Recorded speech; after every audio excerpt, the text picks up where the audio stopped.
Hi, everybody. Did you think for a split second?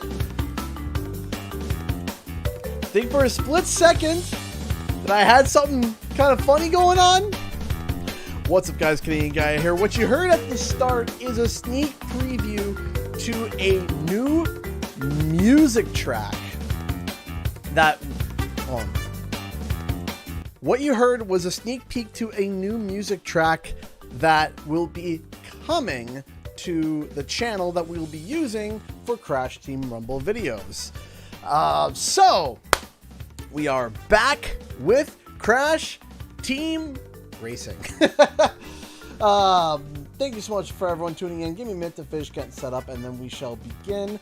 I figured that we are literally on the road to Rumble, right? We are on the road to Rumble. So, I thought, why don't we celebrate being on the road to Rumble by literally hitting the road? So, I decided to stream Crash Team Racing as we get closer and closer to Rumble. You guys gotta realize we are 11 days away. 11 days, okay? 11 days.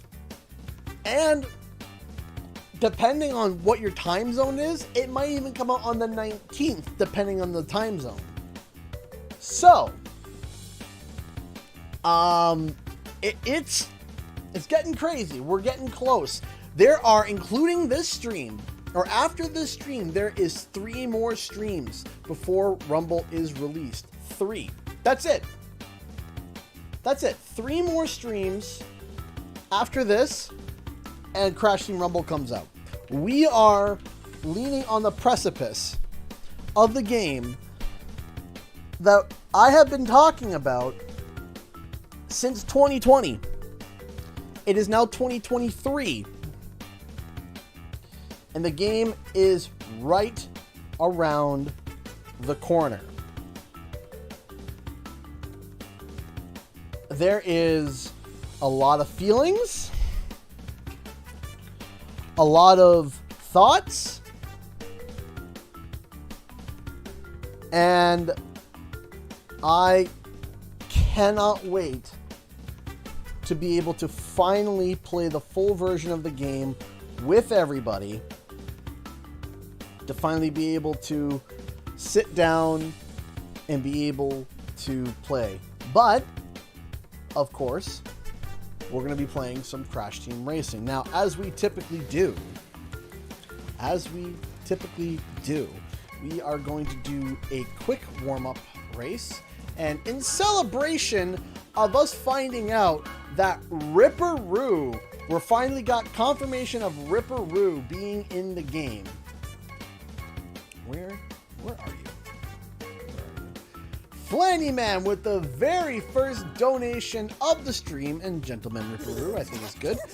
Ripperoo, booster or brawler? AOCG, happy Friday. How goes it? Besides CT Rumble, what was your biggest surprise at Summer Game Fest? Had to be Power Roller. Power Roller was definitely a surprise, but I think the other 2 surprises was Sonic, and the fact that I'm actually making a video about that Sonic game. That's how much it shocked me. It might just be a one-off video, or if people are interested and want to see more videos like that, then I will do more videos like that. But yeah, I am doing a one-off video about that Sonic game because I was so blown away and so shocked by just it in general. I was very pleased with it. So, but the other one was the Final Fantasy VII Rebirth. Thank you so much, Elena, for the $5. From Grandma to You with love. I'll put this towards the celebration for when Rumble comes out. Do whatever you want, just have a blast. Thank you. Thank you so much.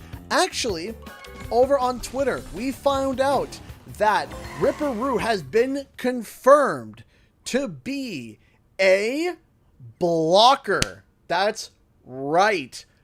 He is a blocker. Ripperoo is a blocker, which is pretty awesome. So that means the game is going to launch with four blockers, 3 scorers and 3 boosters. So 10 characters in total. Blue Knight has been a member for 7 months. Crazy thing, we're already this close to launch. Also, sorry about missing streams, internet issues, and also Tears of the Kingdom. This is such a good game. Is it? Yeah, it is. So, Ripperoo is a blocker. By the way, yes, it seems that YouTube has added a little emoji bar that you guys can spam on the bottom right. So if instead of spamming emojis, you guys can spam those. Well, because I got a feeling those are literally meant for spamming. So go nuts, spam those little emojis, go crazy, have fun with them. Thank you, Shadow Hut, for the $5.50 through Super Chat. Thank you so much. Give me one second. Imagine instead of Spyro 4, it's Spyro 6, so intense it skips the other 2. I mean, I don't know about that. Me spending every stream. I mean, go ahead. Engagement! Yeah, Summer Game Fest. Yeah, last year was Summer Gun Fest. This year was Summer Fun Fest. My gosh. That was absolutely... That showcase was amazing. They're called live reactions. Yeah, see, I was shocked too, Flanny, man. I was blown away. Man, I feel bad because I lost all my skins. I'm engaging! I would, thank you so much for the 550. I can't wait to see Spyro 4. I still think it's going to happen. Alright, now, let's take a look at the pit stop. North! I can't believe this stream we're going to crack, I'm looking at the top right corner, we're going to crack 200,000 Wumpa coins. Think about that for a second. 200,000 Wumpa coins. Let's refresh. Oh, there's nothing there. Let's refresh again. Oh, nothing. Okay. So much choice. How'd you lose your skins? Because I shifted it over to the PS5, and for some reason the save profile went goofy. So, okay. So, if you want to join us for online races, the lobbies are literally held together by copper wire and duct tape. So, yeah,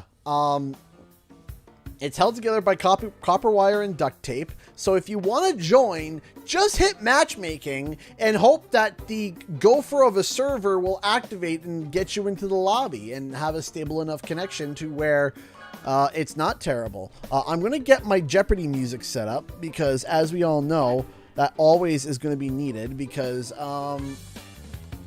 let's see here. Now, I have a question. Would anybody trade 200,000 Wumpa coins for money? If so, I got you in spades, man. There is a lot more people than I expected. Wow. Okay, who here is actually in the game, in the lobby, that's also in the chat? Because, wow, I did not expect to actually get this many people that quick. Wow. Can I call you a millionaire? No, because I would require $1 million. And I don't got that.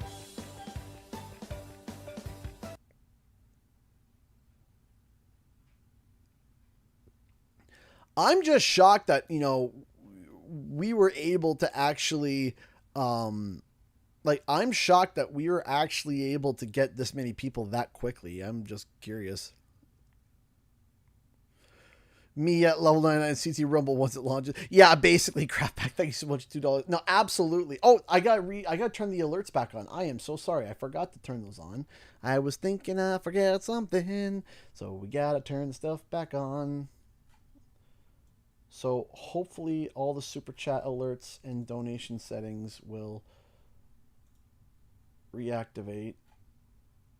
I hope everything's good and there's no problems. Okay. I've reset the Streamlab donation sounds, the super chat sounds, and the member sounds. Hopefully everything stays good. All right, here we go.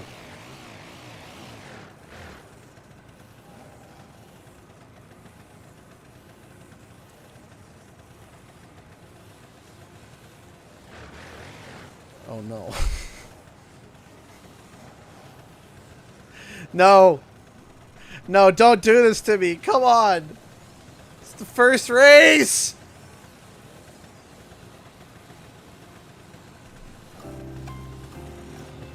Ah.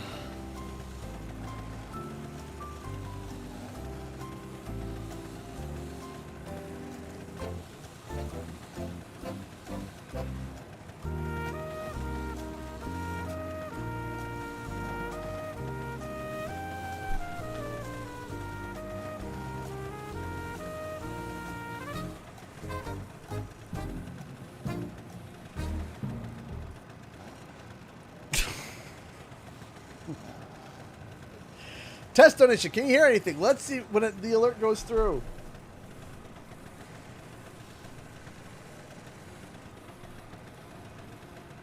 Let me race. Let me race. CTR Nudgefield on life support. Thank you so much for the $2 craft pack. Oh! Dead lobby? No, not dead lobby. Oh, one person left and we're good. Okay, oh, now the audio's all messed up.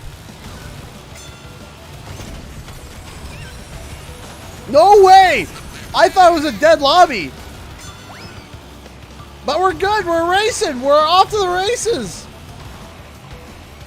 Ow!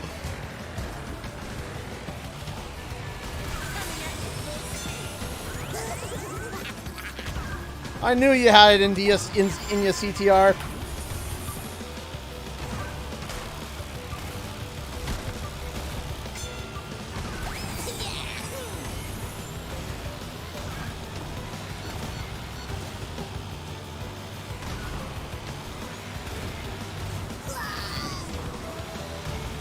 I had faith, complete and total faith, totally.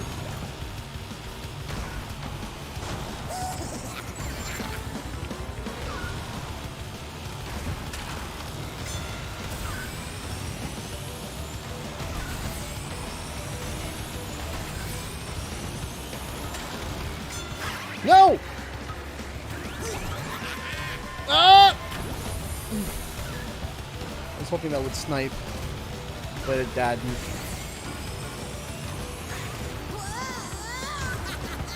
Oh! Ha! Ha! Yeah!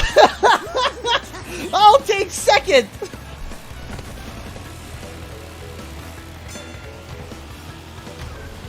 Okay! We did it! And I think the test donation went through and worked fine, did it?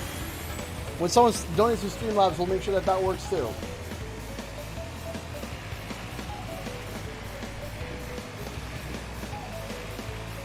Whoop! Whoop! Whoop!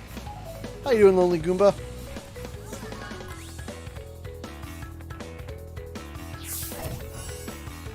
I even paused partway through, like, wait, is this a live match? And it's like, it is. I was like, oh!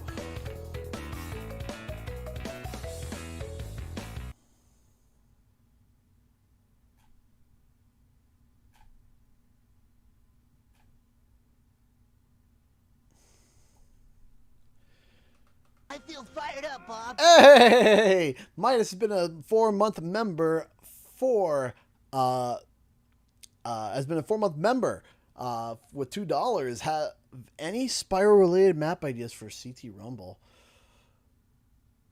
I think Artisan's Homeworld would be a really good area, as I think would be a pretty decent area, to be honest.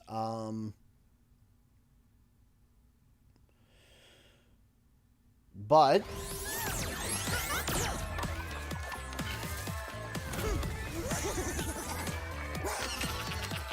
I'm trying to think. But if Ripto's going to be involved, okay. I have an idea. The idea is Artisan's Homeworld. But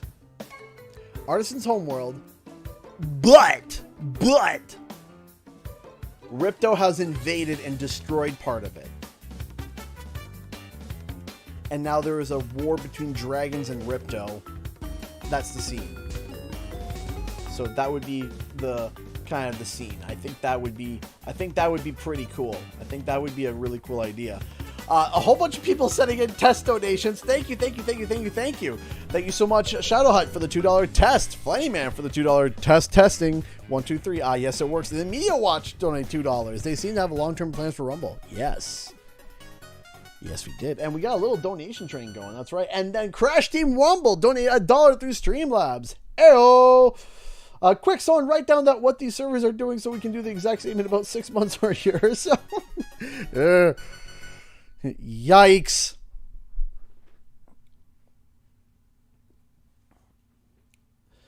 I had an idea CT Rumble map using destroyed Wumpa Island from Crash the Titans. Ooh, yes. Yes, Dr. Cortex. I cannot wait to swoop in on my jetpack.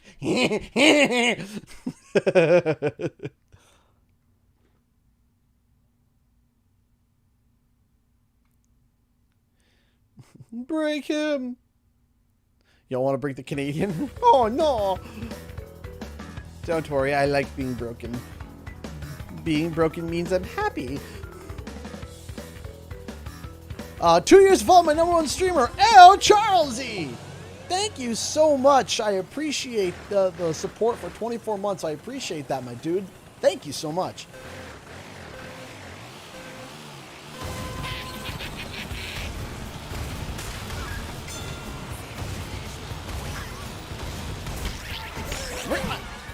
Really?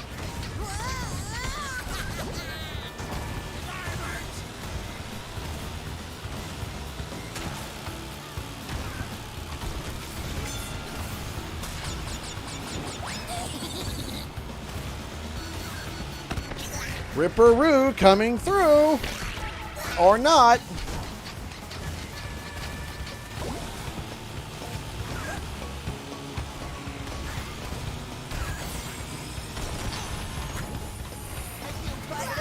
I feel fired up, Bob.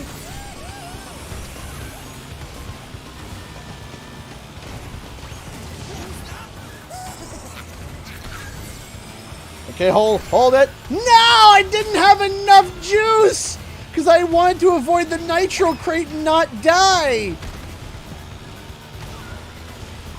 I didn't have enough of the juice. No juice, yeah. Probably should have done that, to be honest.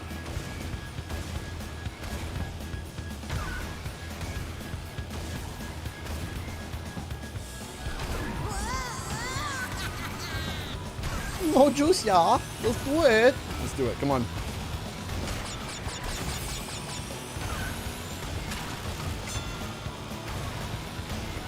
Oh, now I have the juice. Let's do it. Come on. Of course. And then I get the shield to mock me. Like, ow.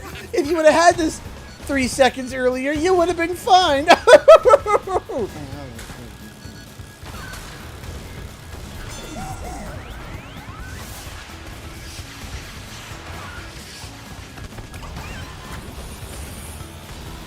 Second place. Ayo.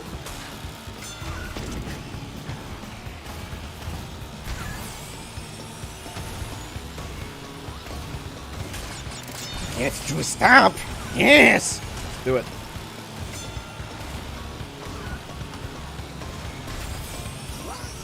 Ha ha.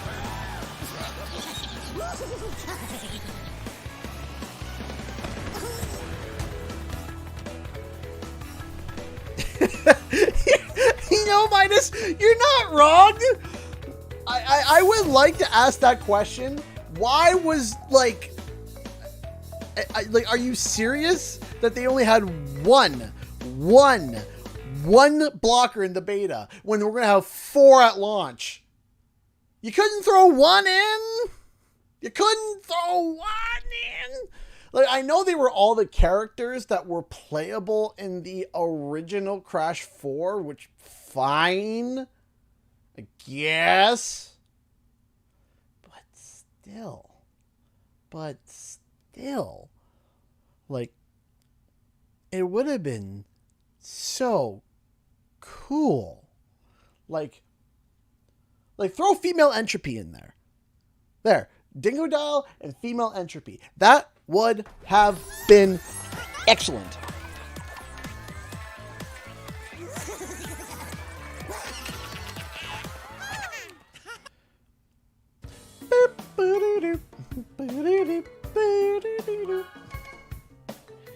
Do you know what it's time for? It's time for Dr. Engine to enter the track.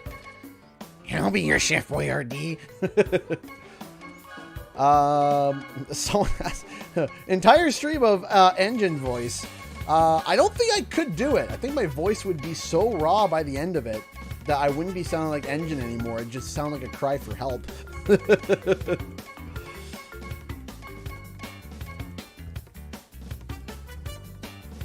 Oh no, I got the wrong engine. I got the wrong engine with Engine.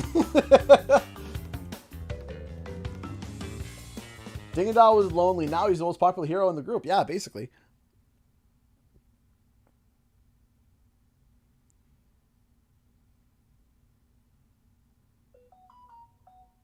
I would have loved to see, like, I want to see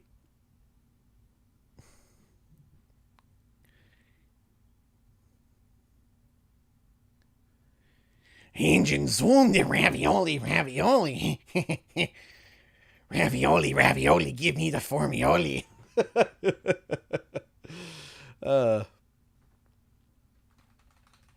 I'm hoping to be able to, when I hit 100,000 subscribers, that I'm able to get enough work to be able to do the Adventures of Cortex and Engine. I still want to do that. I have, like, the first script kind of, like, not drafted, but I have the first, what's it called? The first, like, the treatment written, and of, like, the pilot, and I know what each season was going to be like. I had it all drafted and written up. Why am I so close to Spyro right here? Spyro, get away from my raviolis.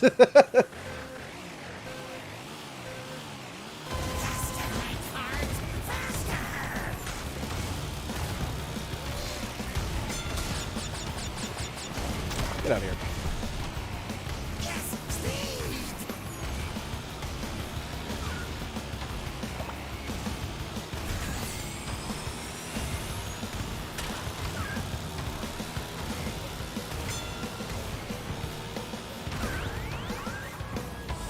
I messed up. Come on.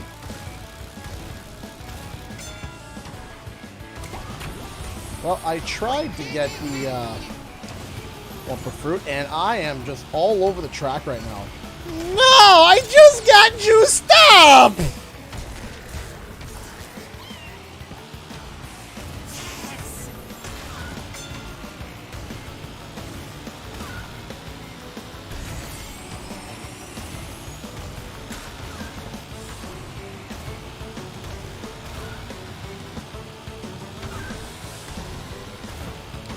Thinking like of an in-character joke that Engine would say when chasing Coco, and I just thought of when he called Coco a cat in the secret tapes. Come here, little kitty. Engine, for the last time, it's not a cat. What?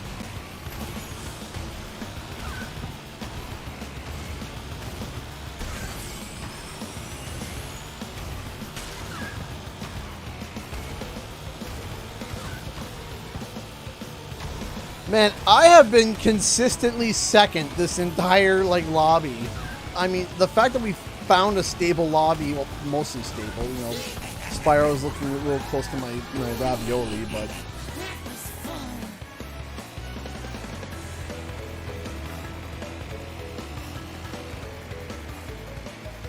Why did the Summer Game Fest get copyright? Oh, well, I fixed it, but I believe I fixed it, unless there was another strike on it. was because of Sweet Tooth in the Sweet Tooth footage for Twisted Metal. Which, by the way, can I say something? Can I say something? Okay. Okay. Can I say something? I know Will Arnett is voicing Sweet Tooth, and that's fine. But do you know who is playing Sweet Tooth? Like the actual character Sweet Tooth? Who's actually playing the character who's like punching and everyone? Do you know who that is? That's Samoa Joe, who's a professional wrestler. And honestly, I'm now mad, and I would have just been like, why don't you just have Joe just do it himself? Because Joe could do it. Like, just let Joe talk. You don't need Will Arnett to talk over top of him. Like, just let it be Joe. Because Joe can do it. He was a WWE wrestler and is an AEW wrestler right now, and he's one of the best people on the mic. You give that guy a microphone and he's gonna roast everybody. It's funny. He's got great timing. His whole gimmick is fantastic. And I like Will Arnett. That's the thing though. I like Will Arnett. But gosh, man. Gosh, just let Joe do his thing. He'd be fine.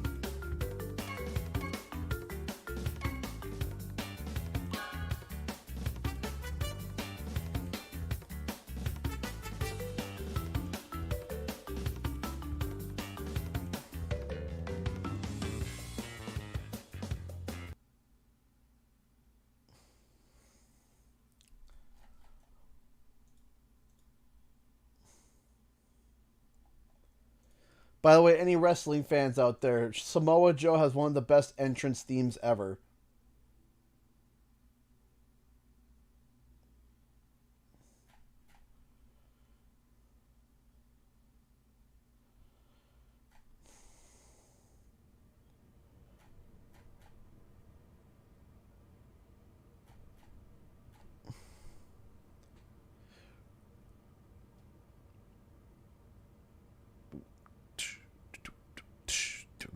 Dun, dun, dun, dun,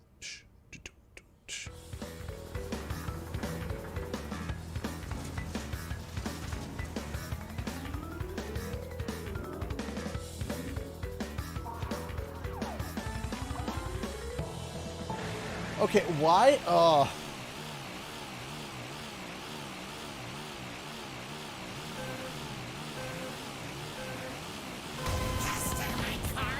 Alright, I will read your donation as soon as I'm done here, Mikey. But I think I got the gist of what you're saying. Yes, we are keeping safe.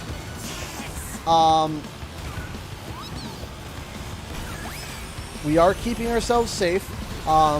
We are far enough from the fires. However, we are getting blasted with the bad smoke. We're getting absolutely just demoed by the smoke.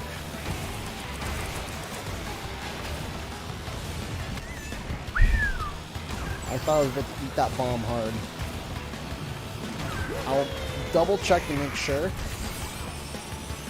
reconfirm what you said is what you're asking, but yeah, we are getting absolutely just blasted with the awful smoke, so much so that we actually had to keep David home from school the one day because the air quality was so bad.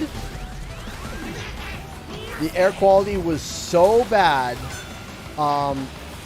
they were keeping kids inside all day. And David has asthma. And they were basically saying, yeah, if your kid has any breathing issues, probably best not to send them to school. And we're like, yeah, we'll just keep them home.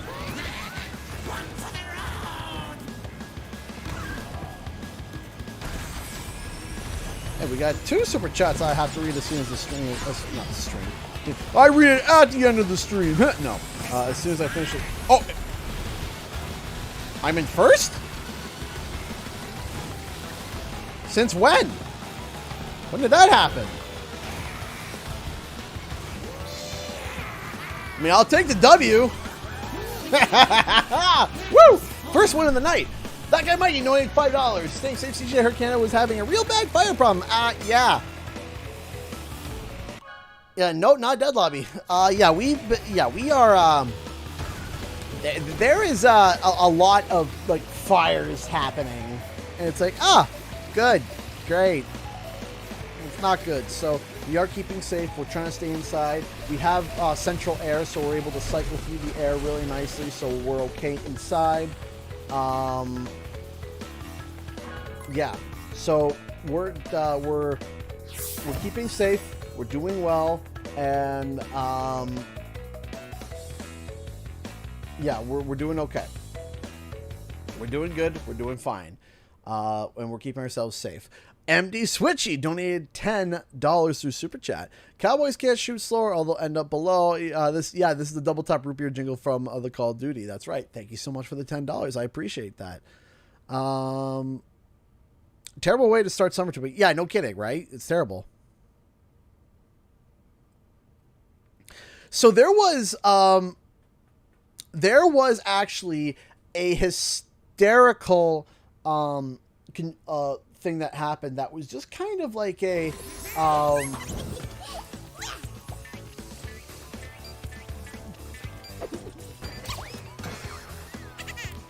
so what was I saying now? Brain, go away. Please work again. What was my... So, okay. Did you guys see the Diablo 4 advertisement in New York with the wildfires? So if you don't know, New York is, of course, directly south to where all the wildfires are. And, of course, New York is full of buildings, and it kind of creates this wind tunnel effect. Well, there was... The skies were orange. The sky was orange in New York. It was smoky. It was bad. It wasn't good. Well, guess what? Activision Blizzard, before the wildfires, keep in mind, before the wildfires, paid for an ad for Diablo 4 on their billboard. It says, "Welcome to hell, New York." And it... and then the wildfire started. And someone snapped a photo where it says that with the orange sky, and everyone's just like,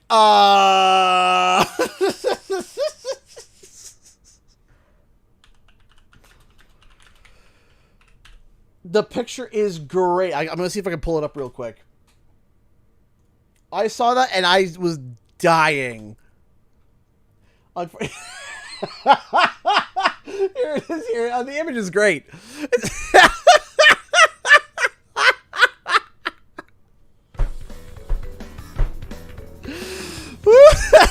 Welcome to hell.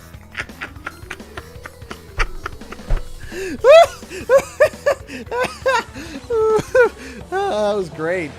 That was fantastic.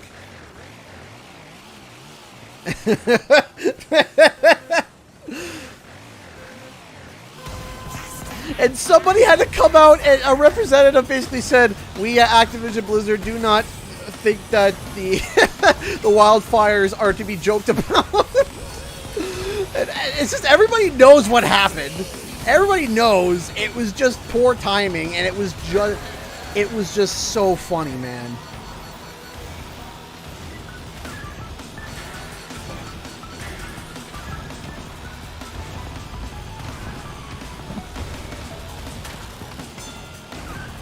Woo! Bye. No! Overshot it. Of course I did.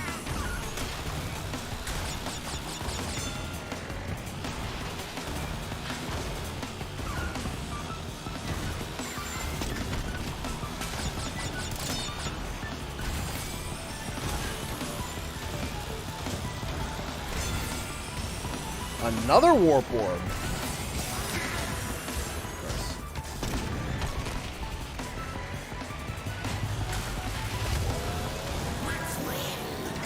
Yes, Dr. Cortex.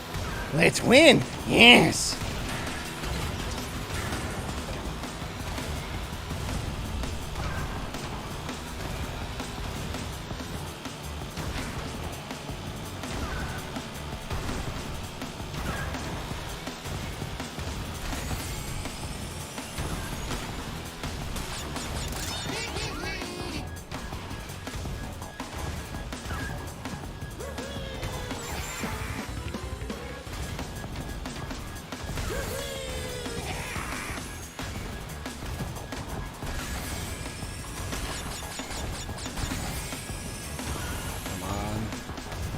By the way, this is going to be my last match in this lobby, and then we're going to back out. We're going to wait 10 seconds, and then if you want to join in, you can click matchmaking, and hopefully you can get in, which would be super cool.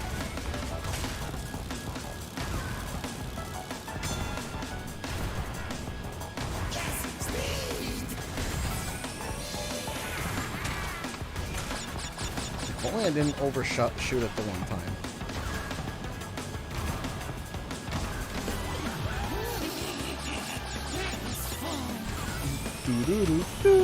Yeah, if you're getting lag, make sure to try to refresh. I'm taking a look on my end. There's no lag over here. Twitch users, is anybody lagging over there? Why 10 seconds? So that people can, you know, because there's a delay. You have to realize there's a delay between me and you. Me and you.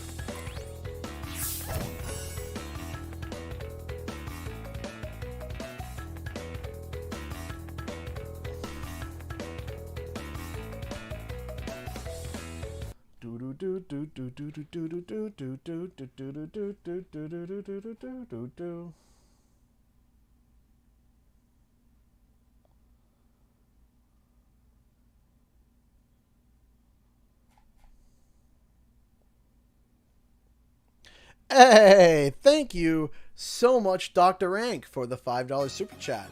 Did you know Toys for Bob made a comic about Catbat's origins? It's 3 pages and it's a really good read. Yes, I did read it, and it was good. Yeah, it was pretty good.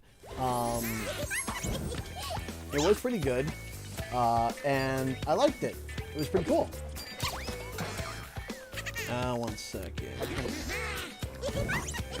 Alright, so we're going to pop out of here. We're going to pop out. Let's leave the lobby. Alright. Now we're going to relax and chill out for 10 seconds.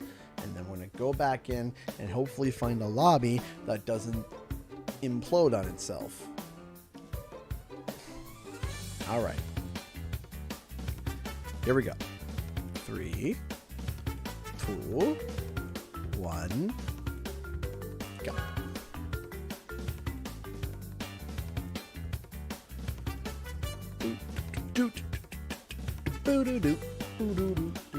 Yes, and the comics, by the way, confirmed the theory, the thing that I have been saying for a while, and there were people telling me that there was no information about it and how I was wrong and how I can't say that because there's no confirmation. And then guess what? They confirmed it in the comic. That thing is that Tiny Tiger is not a tiger. Tiny Tiger is a Tasmanian tiger, or a Cyclistine nickname Tiny Tiger, or nickname Tasmanian Tiger. There were some people that didn't believe me. There was a whole bunch of people that did believe me and thought it was cool. But then there were people that were just like, oh, there's no confirmation of that. And I'm just like, you can just look at the animal. If you use your brain for 4 seconds and do just a little bit of research, you would find that Tiny Tiger wasn't a tiger with the black stripes. It was a Tasmanian tiger, because the original name for Tiny was Taz. His original name was Taz Tiger, but they didn't want to go with that because they didn't want to get sued for the Tasmanian Devil from Warner Brothers, so they called him Tiny Taz, but that didn't work either, so it was Tiny Tiger, and that worked. Ah! Okay.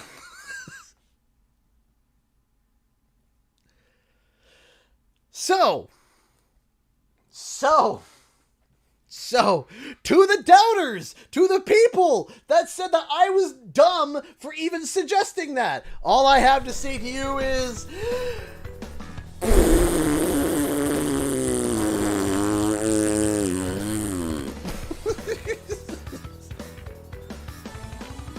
Yes, I'm mature.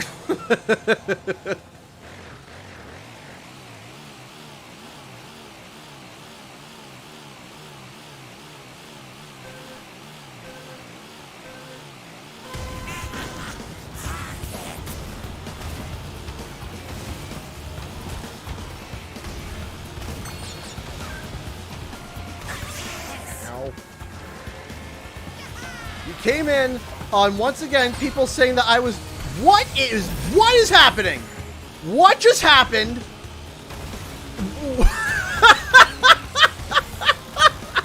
What is going on with this lobby?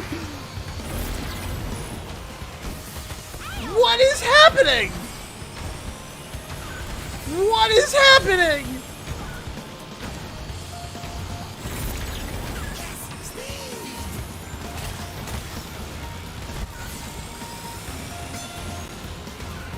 Internet issues. Really? I couldn't tell.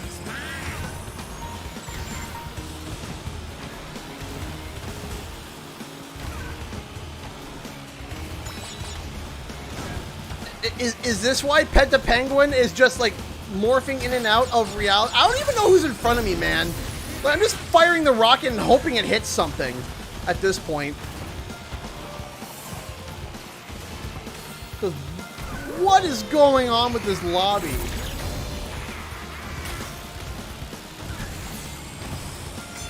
Plenty Man, donate $5 super chat. Give me 1 second.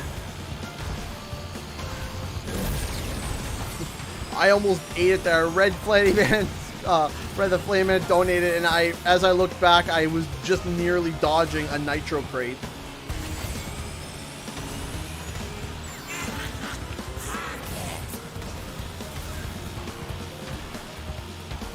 I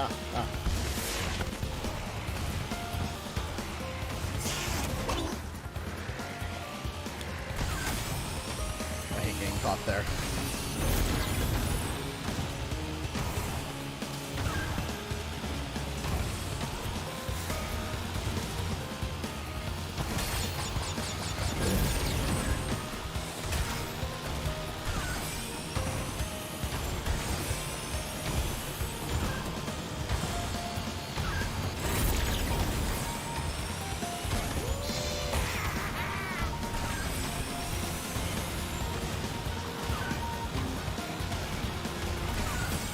How did I get the fourth?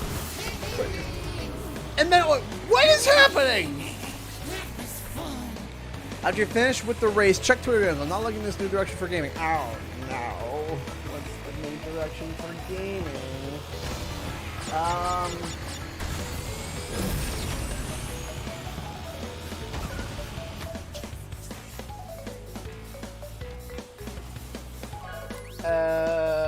Breaking news.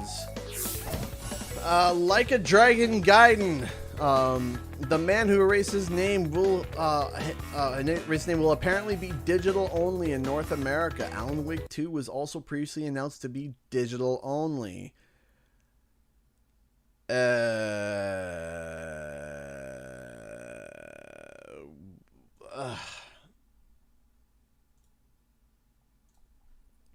Yeah, I don't like that direction either. I don't like that direction either. Here's the thing. Okay?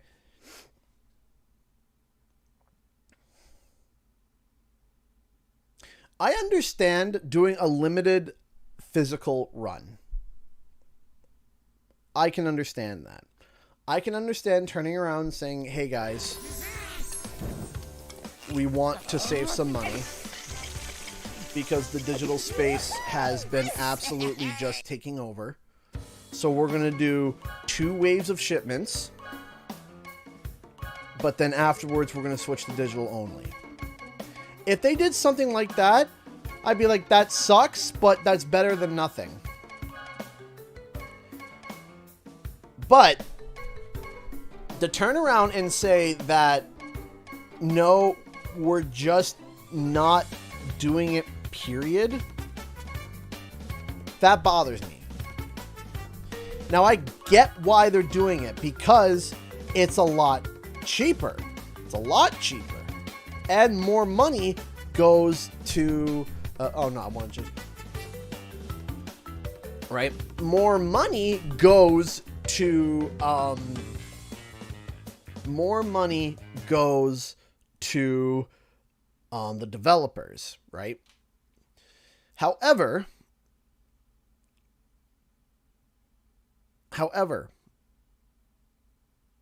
the problem, though, is that we still live in a world with people that have poor internet. And when I mean poor internet, I mean people that have a lot of bandwidth issues, a lot of connectivity issues, and a lot of pricing. To give you an idea, did you know that in Canada, we pay the most in the world? Out of all the G7 countries, we pay the most per data, per megabyte of data, and per gigabyte of data in the world. In the world. In the world, okay? So, internet, unlimited internet isn't necessarily something that a lot of people have access to. Or at least decent internet.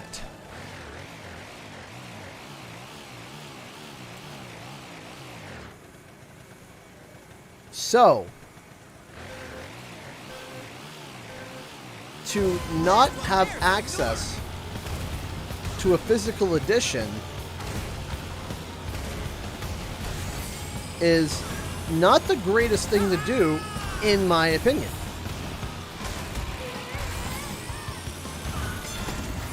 Because now, people that don't have unlimited internet, or maybe poor internet,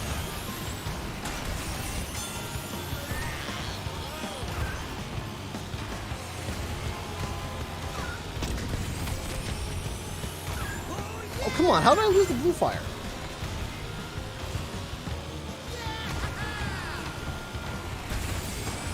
They're going to have to deal with a lot of problems getting that game downloaded.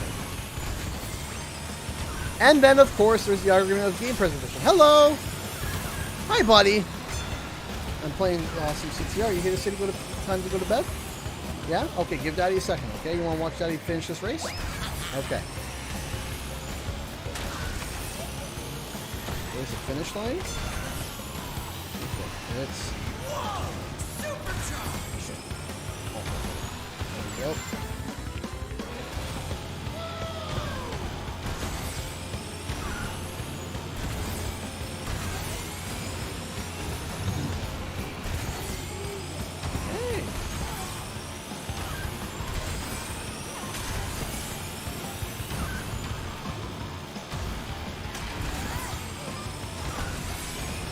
Strawberries? Nice one. Ow.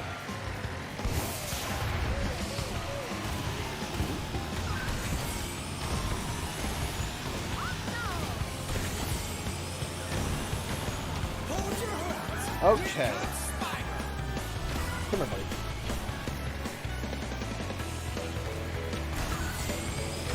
Got strawberries. Can you say hi to everyone? Say hi.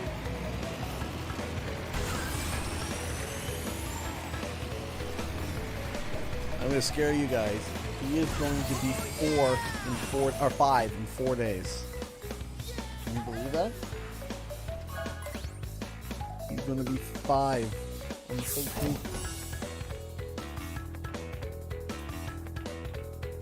All right. Why don't I come upstairs and tuck you in the bed too. Okay? Yes, buddy. Hi. Hello, Jonathan. You don't want it anymore? Peanut butter. Boop. Oh, you put me in the nose. Boop. You put me in the nose? He's got peanut butter on his hands. Ah, you put me in the nose again. Yeah. You're a mess.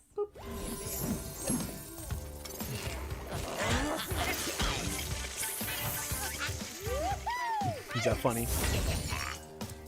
All right. Before I quickly go to help tuck the kids in the bed. ACG, I was just in that glitching lobby on Spyro Circuit. My name is I'm the Man 16. Hey, Justin Thomas, thank you so much for the $10 and happy racing. Everybody say thank you. All right. Being shy. You being shy? No. Say good night, everybody. Oh, come on. Say louder. Say it loud. Good night. There we go. Let's go get you guys to bed. All right. We'll be right back. Or I'll be right back.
Oh, Elena, thank you so much. I appreciate that.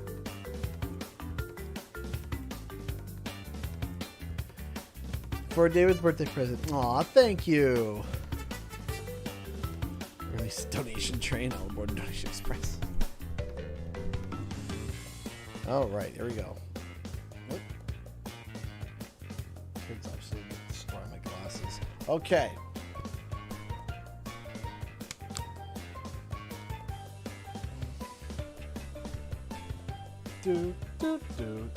All right.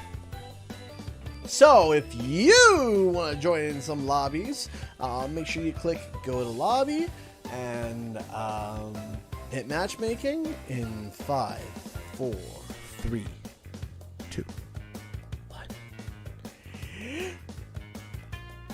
Boop.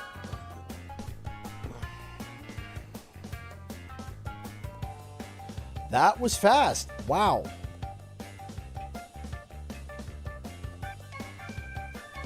Let's go with, I guess we're going Cocoa Puff. Why have we been able to get in so quickly all of a sudden?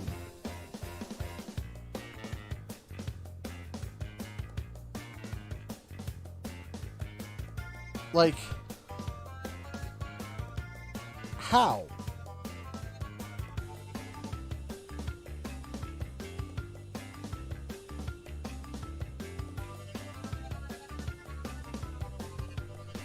Flanny donated $5 to Super Chat. Thank you, thank you, thank you.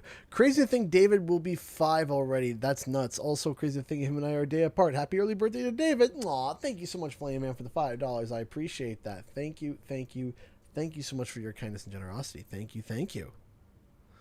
Toys for Bob watching the stream. I know, right? Like, where did all of a sudden, like...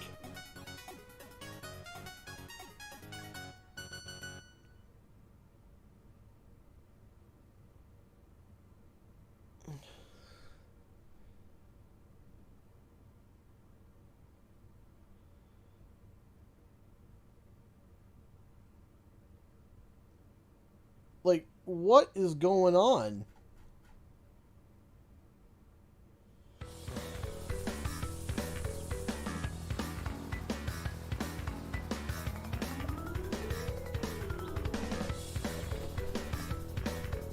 All right, here we go.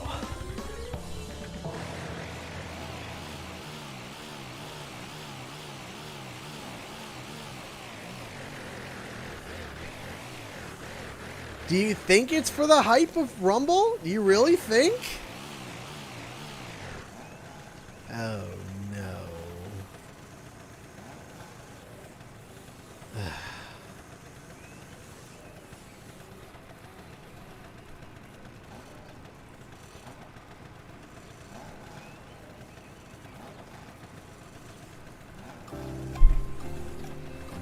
Ah.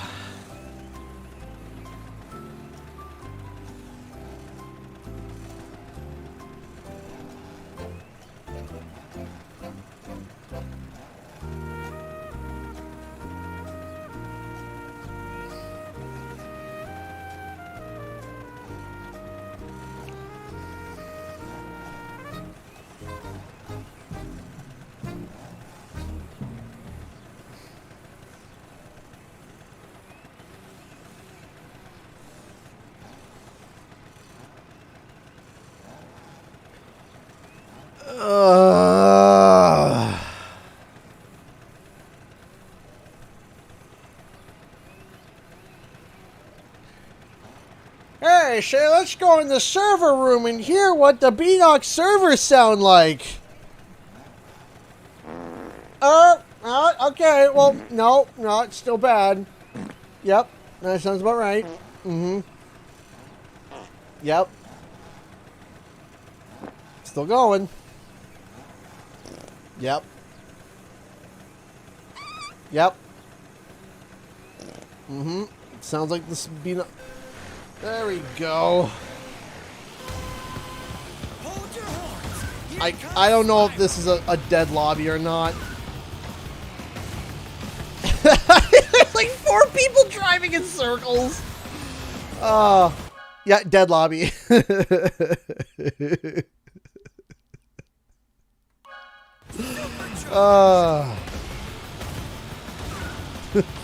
Look at them spinning in circles.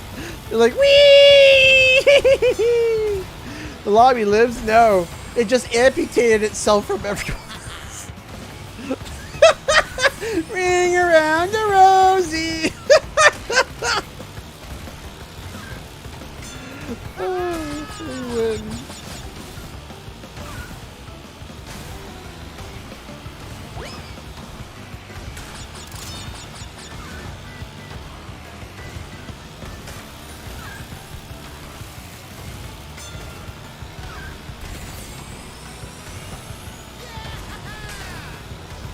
Look at them. Whee! Curse these dragon thumbs.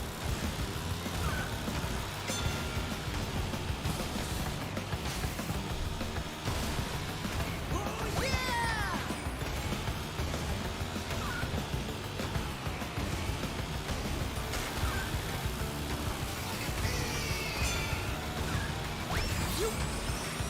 Whee! Maybe you could beat me if you stop dragging your They're in Spain without the A. I thought they were in the... Whoa! Hey! Owen Moore! Dude! Dude! Dude! Dude! Owen Moore just donated $50 through Super Chat. Here's a little something for the birthday boy. Happy birthday, David. Aw, that's so sweet. Thank you. Thank you so much for the $50. I appreciate that. Thank you. And David appreciates that. Thank you. Thank you. Thank you so much. Can I actually pull something up real quick? Something that still makes me upset to this day. Okay. So, when they announced, when we were data mining, okay, when we were data mining all the stuff for Entropy, right? When we were doing all the data mining for all the stuff for Entropy, or for, Crash Team Rumble, when we found out about baby Entropy, we were like, oh, okay, that's fine. And when we heard his voiced lines, we were so disappointed. Here, try to take a listen to this for a second. Hold on. We're going to do this for a second, okay? Here, we're going to just put the main menu. I just want to show you guys something. Because this still makes me upset. Because when we found out about it, we were kind of hesitant about it. So what I did was I went into audio editing and I played around with it. And in very little bit of time, we were able to get something sounding decent. And guess what we got? Okay? We got this. Listen to this. Right on time. Like, what? Right on time. We were just like, all they did was they just pitched it up, and that was it. They did nothing else. This was mine that I made from home on my own little editing software.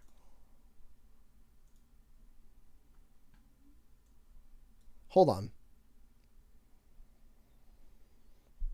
And I remember I sent it to Katie, and Katie was like, why does this act... Like clockwork. Time to win.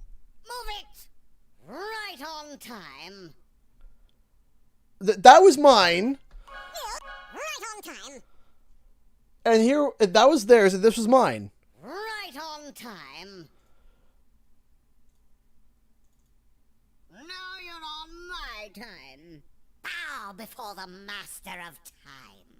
Congratulations, you've beaten all my track records. Now you've earned the right to choose me as a racer in the character select screen. I was able to make that, and this is what baby Entropy sounds like. And they're like, yeah, here it is. And I was just like, what?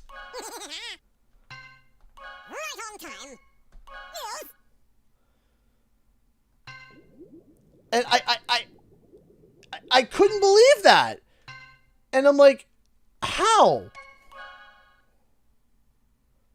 And I'm like, how was I able to be able to make, and it didn't take me long either. It did not take me long. It wasn't like something that I sat down and, you know, bloody, like, and thought about it and tried to experiment with it. I was like, oh, well, there we go. Yeah, got it to work. And that was it. It didn't take me long. And I was just like, why? But also, too, they were able to get Tom Kenny to come back and do Spyro, but they couldn't get some guy in the studio to go, yeah, blah, blah, blah. Like, you just have baby noises and it would have been fine.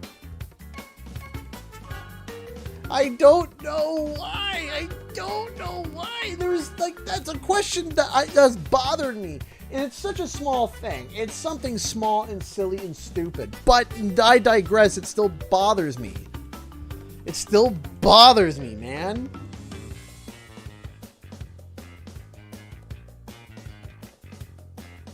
It's like, I almost wanted to send it over to Beanox and be like, use this!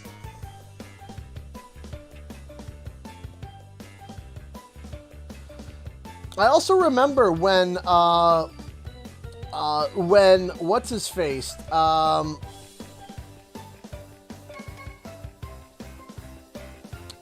What was when Baby T came out, and his voice was just like a high-pitched crunch.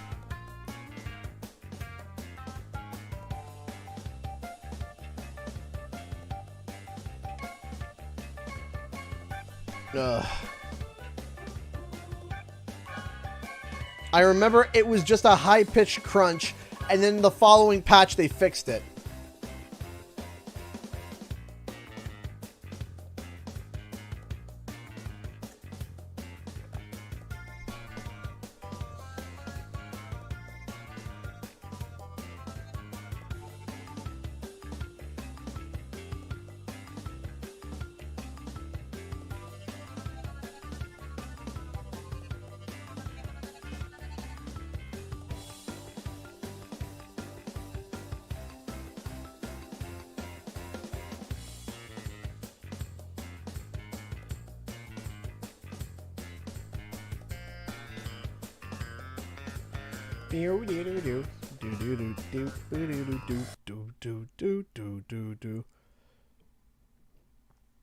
Hey, Ferris, welcome.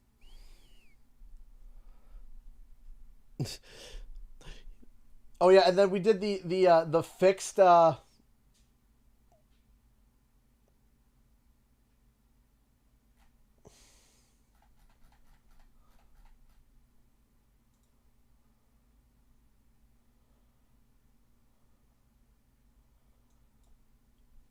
the fixed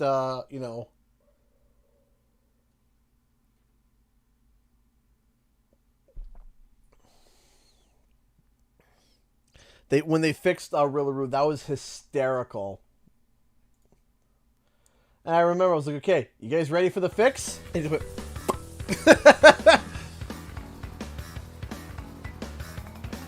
love your vids, love from New Zealand. Hey, Misfit Noob, thank you so much. I appreciate that.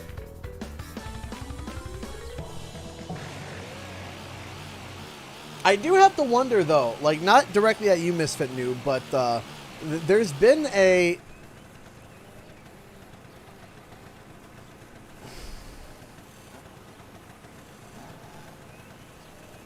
Don't make me... There we go, okay.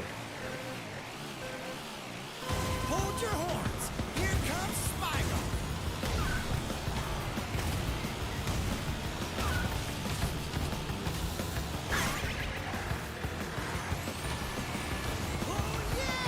I've been pretty demoralized when it comes to my content and channel the past Month and a half, to be honest. I don't know if there was a change in the algorithm or whatnot, but the channel has definitely not been getting as many views as before.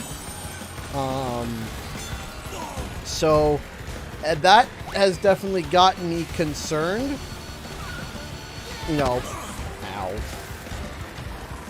Has definitely gotten me concerned. And I'm not sure what it is, to be honest. Like, I understand that maybe Rumble is just not getting as much interest as a regular Crash game and requires time to catch up, which is possible. Which is very much possible, right? It's not going to be a one and done kind of game, because of it being a live service game, it's going to build an audience, and I know that. But it feels really weird, because ever since I've gotten back from Cali, I've noticed a significant drop in views and subscribers. And I'm not exactly sure why, right? So I'm kind of just trying to figure out, like, what is happening. Maybe people won't rumble, and that might be it. And that people just, you know, there's just, you know, it's just a little bit demoralizing, because, you know, I've been doing releases now. This would be my, oh, camera froze. Of course, when I'm talking about this. Of course, when I'm talking about this, camera would freeze. We can fix it. We can fix it. We're going to deactivate it.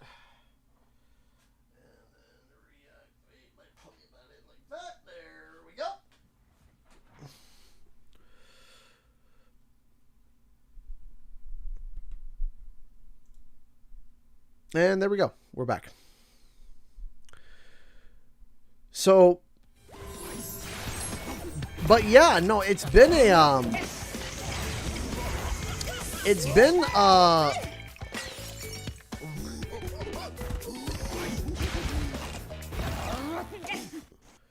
it's just that there's been but also when I've been noticing too, looking at other people's channels. So I thought, okay, is it just my channel, right? Is it just my channel?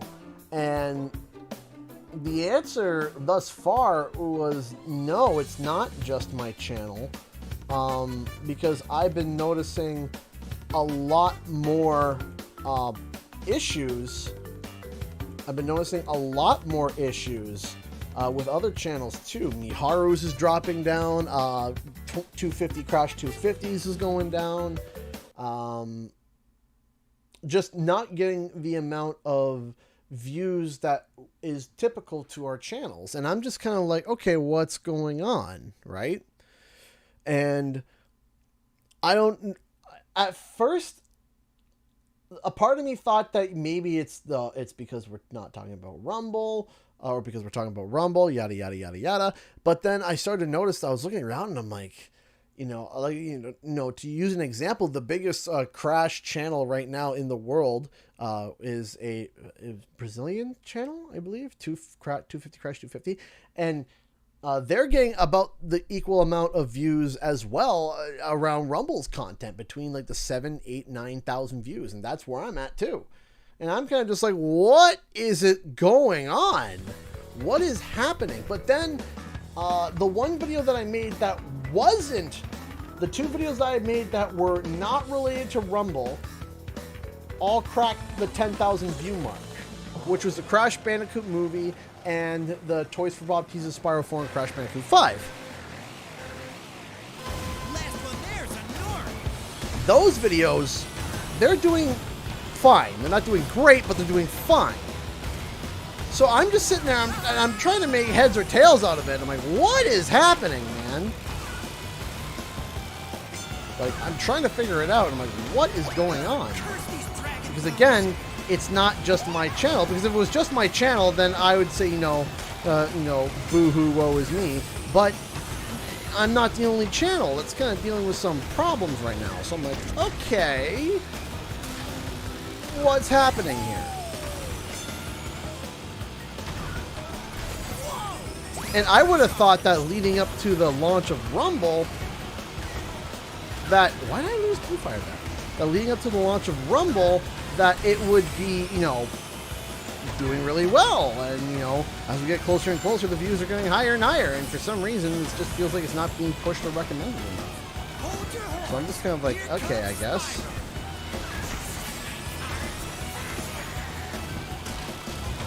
So, you know, what I want to know is that, is it because of lower interest? I want to know, is it because YouTube is not promoting it? Is it like, I'm curious. Like, I'm not sitting here and saying, oh, woe is me. No, I'm like, what's happening? I'm confused.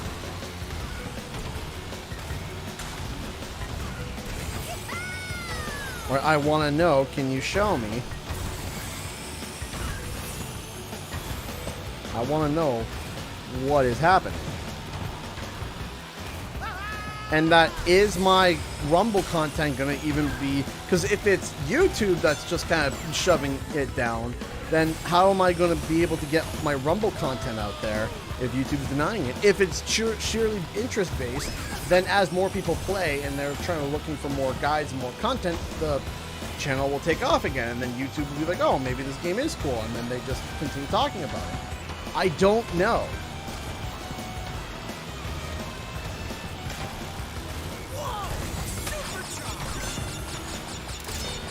It might be that everybody's in this default wait-and-see mode? Maybe?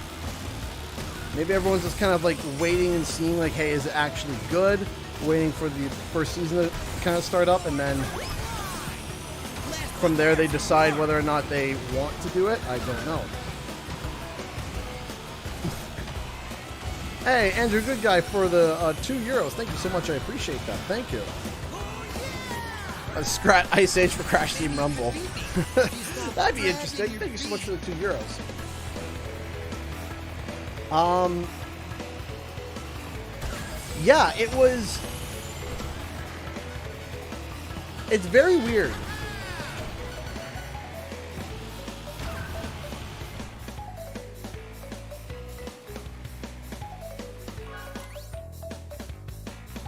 Thank you so much, Andrew, good guy. Yeah, and, you know, at one point it was, you know, at one point, I noticed things started to go down, in about February was when things started to not quite hold up to snuff as it did before. You know,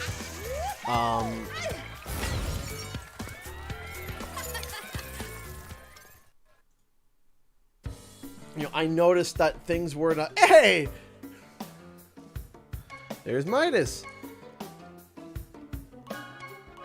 So I noticed things were kind of not holding well. Because I'm looking at the numbers of like my older content, right? And everything seems actually pretty consistent. Everything is staying pretty consistent. Everything is pretty the same. Everything is pretty much holding well.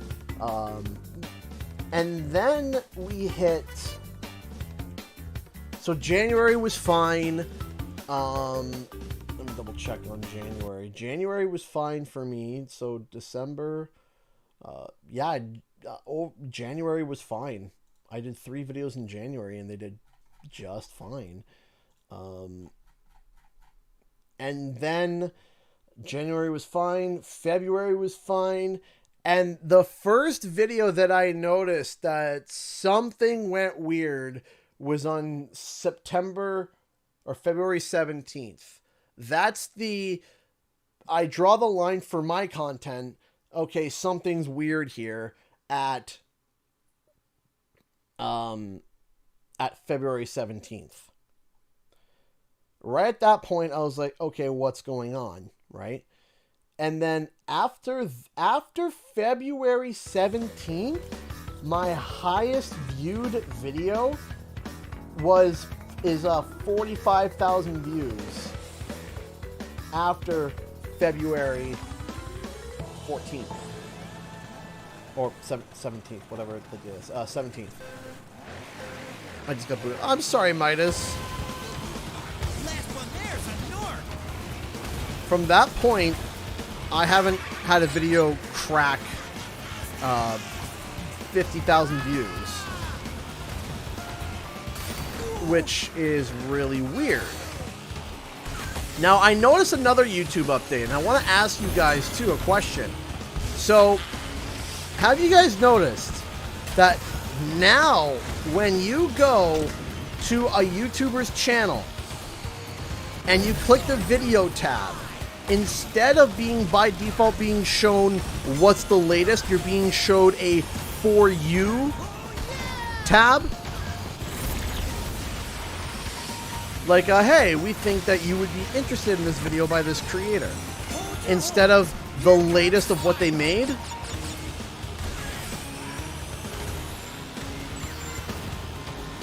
And that you actually have to manually click latest.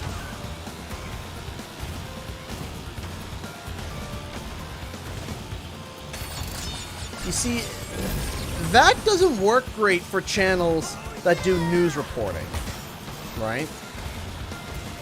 I do a combination of news reporting and evergreen content. I do a combination of all of that.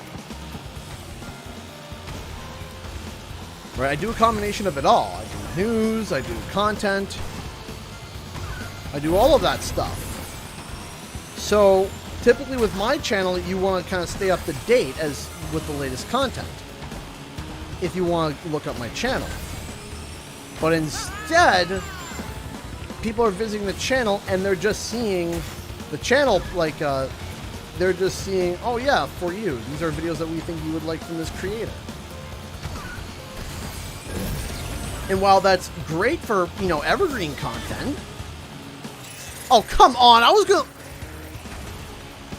While that's great for evergreen content, for channels that have, I guess, videos that, in a sense, have expiry dates, in a way, right? Because the content that I make, it does have an expiry date. It's gonna get to a point where the video is irrelevant, right? Like, when Spyro 4 gets announced, all my Spyro 4 speculation videos are now not watchable. Not they're not watchable, but, like, there's no use in watching them, Maybe you could right? me if you stop. There's no use in watching them if Spyro 4 is announced. We're not going to sit there and, you know, the only way that it's there now is for novelty in the terms of, like, oh, you know, remember when we talked about this? You're not going to look back at that and watch it for entertainment purposes. Excuse me.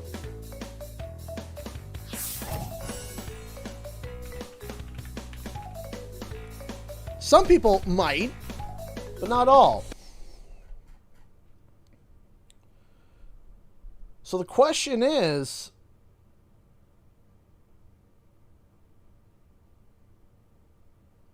what's going on?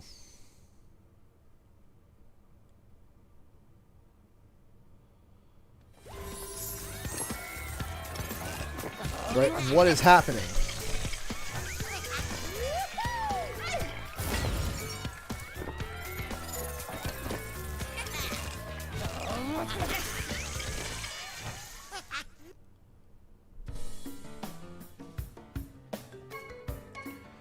So there's a lot of questions that I have, and I'm scratching my head about a bunch of stuff, right? And I'm like, what's going on, right? Because I don't want to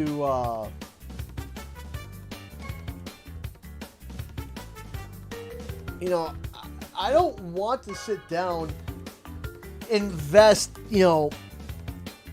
so much time and money into making these videos, and for YouTube not to promote them.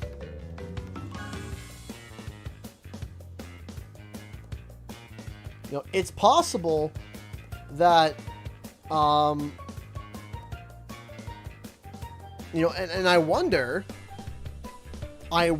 if there was a upturn in in the algorithm when it comes to like video game news and stuff. And if that's the case, then that would mean that I would have to pull away from reporting news as much if YouTube won't push it. Right? If YouTube's not going to push it, then what I will have to do is I would have to adjust my content to be more evergreen, and then maybe once per month do a video covering everything that was covered, unless it was absolutely groundbreaking news, like, you know, Spyro was announced or whatever. So, because my evergreen videos, the videos that are being, like, they're doing better. They are doing better. But evergreen videos, of course, take a lot longer to make, and it's hard to make original Crash and Spyro evergreen videos. It's hard. It's not easy.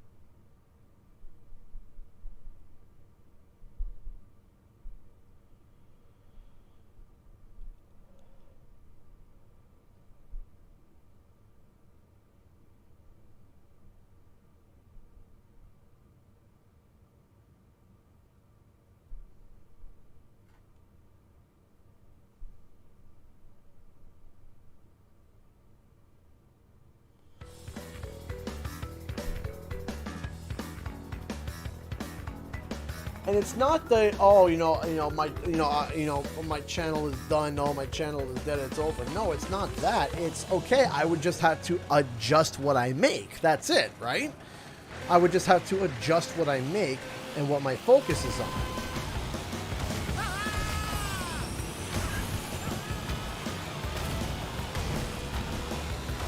And try to come up with more original evergreen fact videos or theory videos or whatnot, lore videos, things that can stand a lot longer the test of time, knowing that I know that, you know,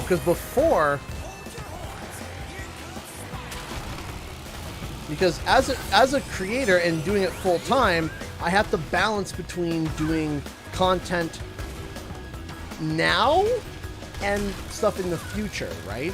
Because, you know, bluntly, if I don't create content now, then there's not enough support for it.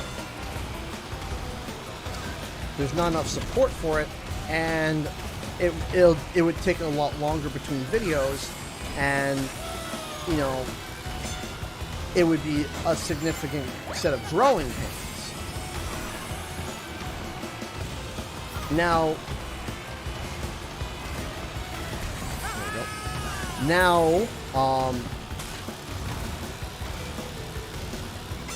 I balance between both of them because I don't want to be a strictly news channel. I never wanted to be.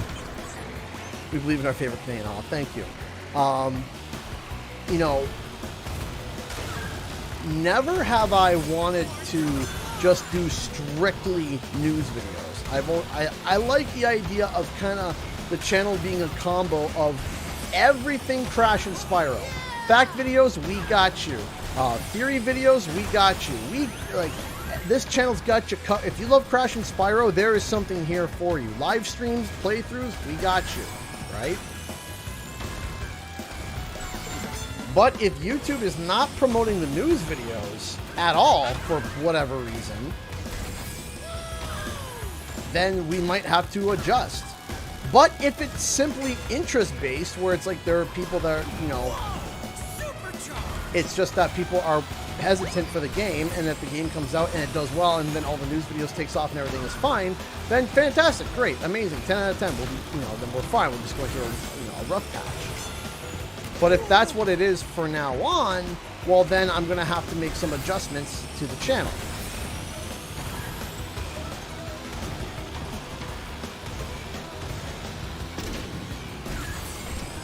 If that makes any sense. Maybe you could beat me if you stop dragging your Right? feet. Trying to just keep up.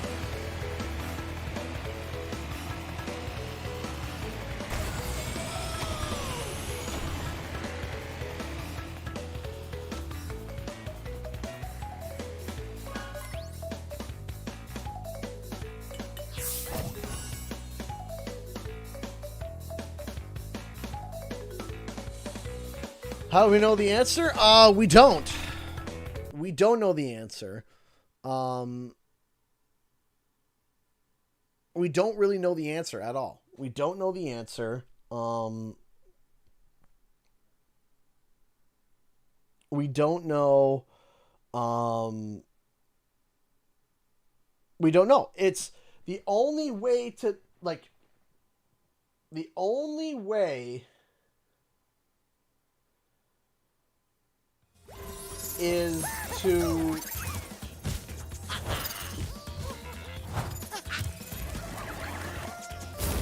essentially experiment, right? Right? So is experiment is to see, like, okay, oh, Electron Avenue. Because what else can you do? You can't do anything else other than just try something new. And if it works, awesome. If it doesn't, then try something new. And just keep trying and trying and trying until something works. You know, that's kind of really the only way to do it. You know, tell me what else can you do, right? Could people not be interested? Possibly. It could be that, another theory could be that, due to Rumble's initial, I wouldn't even say PR nightmare, because it really wasn't a PR nightmare, though it was, but it wasn't. It was more like a PR question mark. I'm wondering if YouTube was seeing all of the backlash and just kind of decided to kind of bury the game until more positive official views come out, right? And that's a possibility too.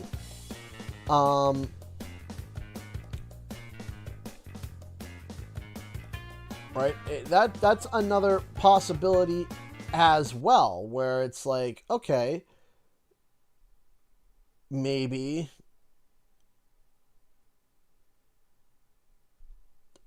because of all the bad initial press, YouTube is just kind of burying the whole game entirely. I don't know, right?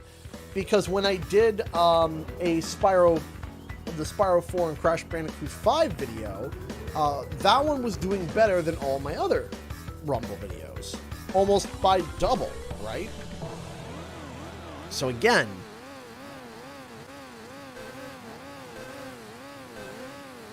Last one there's a North.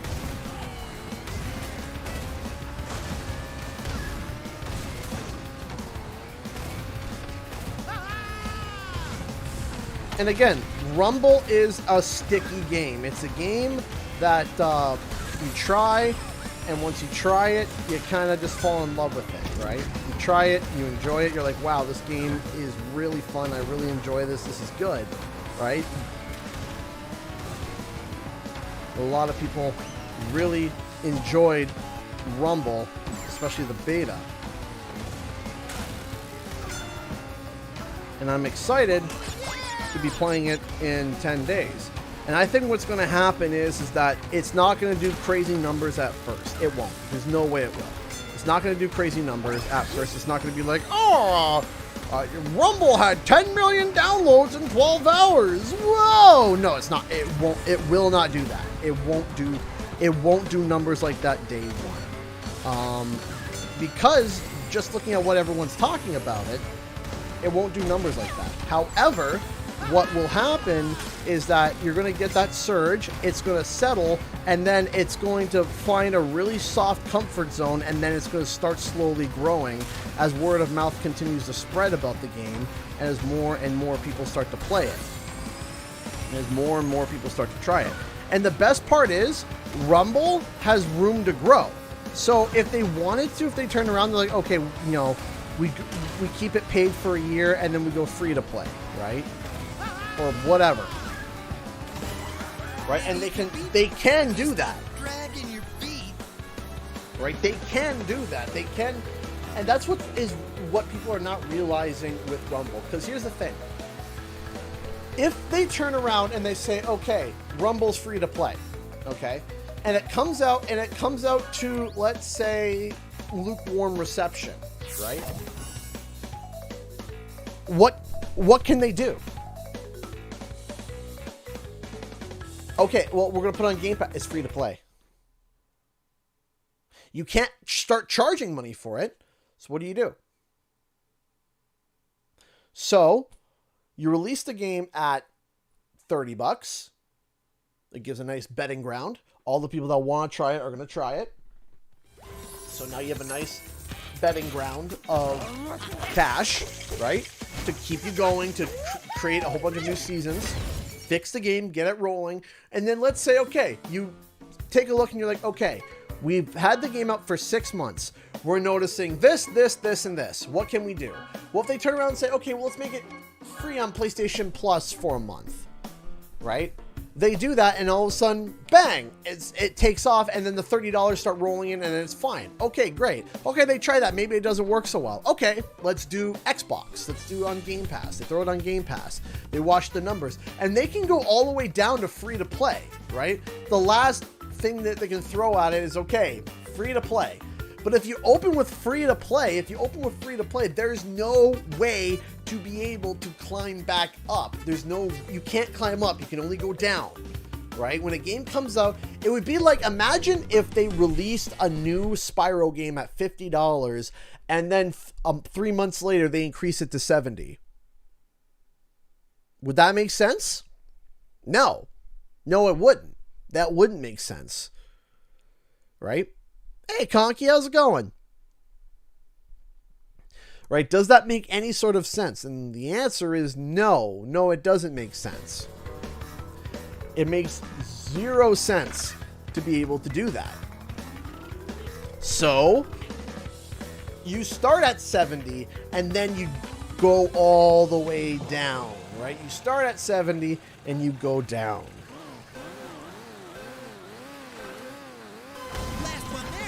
Until you find the price range that is the biggest bang for your buck for sales. Right? Because if you start at free to play, there's no recovery.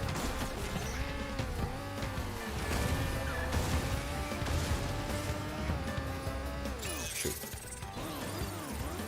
Because if something goes wrong, if something happens where it's like, okay, there's a fundamental change that they have to do to the game because of XYZ. A fundamental change has to happen. But if you start at free to play, you don't have anything to be able to recover. And if you're at free to play, man, like, the amount of microtransactions and stuff you have to jam into your games,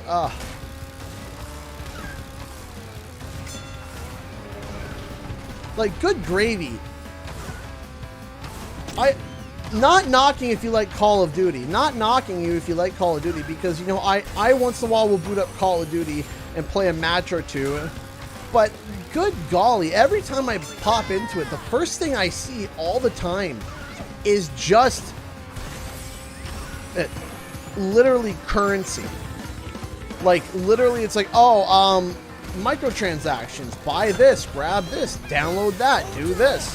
And I'm like, and how much was this game? Right? Gaming Pez, only $5. Give me a second. I am not doing well this match. I'm gonna DNF too. What happens when I talk so much? Man, I got torched. Last actually. Game Pass, only $5. I am sad, CG. I made a decision to stop buying physical games cold turkey because of lack of space. It's going to be really hard going to all digital. I'm sorry, Gaming Pez.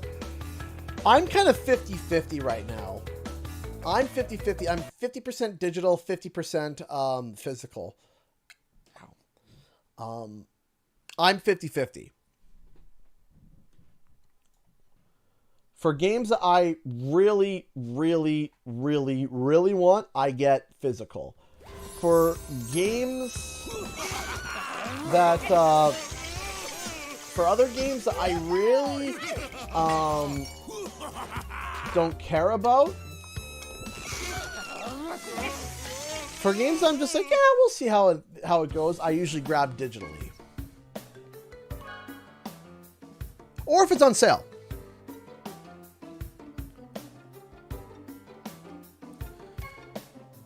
That's another thing too, because digital games typically go on sale more often than physical.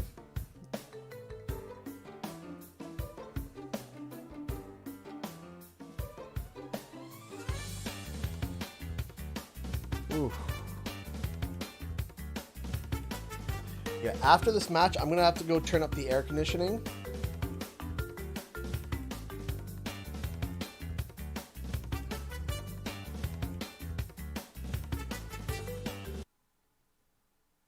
Oh, come on, my elbow. Oh yeah, fair warning. The week that Rumble comes out, we're basically gonna be playing it. We're gonna be streaming it almost every day. So, just you know.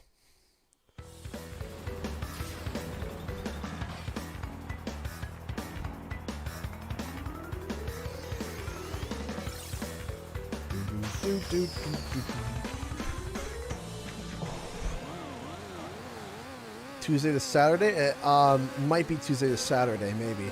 Also, to give you an idea of how prepared I'm trying to be, I recorded today. You know how many videos I recorded today? Today. I recorded 6 videos today in one shot.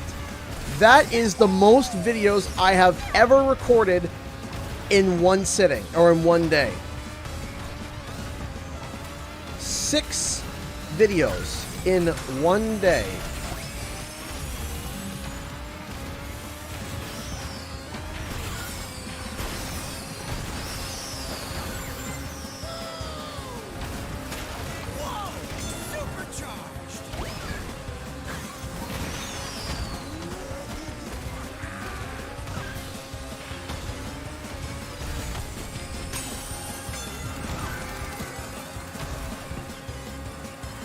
I have never recorded that much content before in one sitting.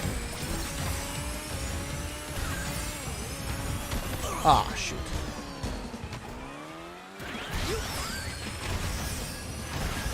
And I'm hoping to have them all done by next Saturday.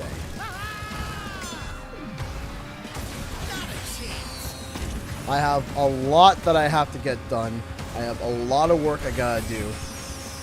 I have been, I literally almost strained my voice out today for how much recording I did. I think it was about like an hour and a half of raw footage.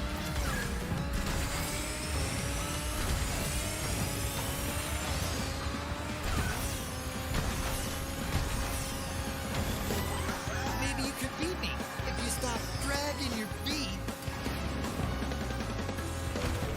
So I recorded, I didn't finish 6 videos, I recorded 6 videos. I sit down and I recorded 6 videos.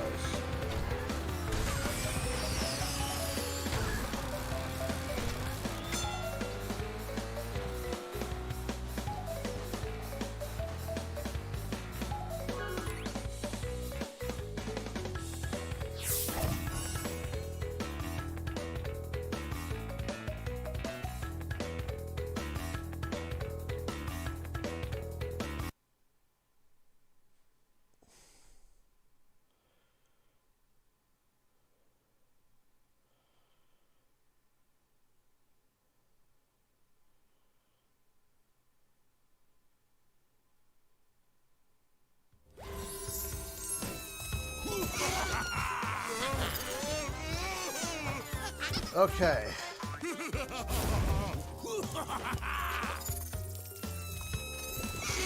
All right.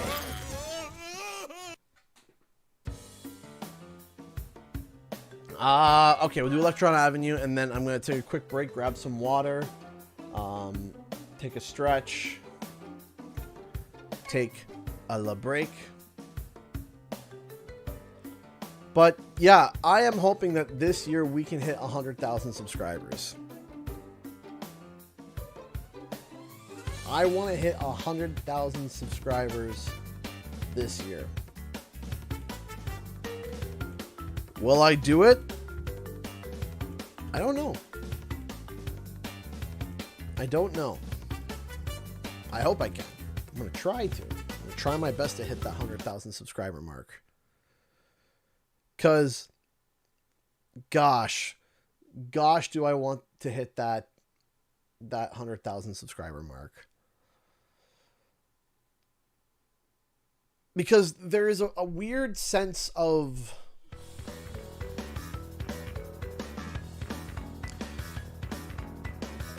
There is a weird sense of... How do I explain it? When you hit that 100,000 subscribers...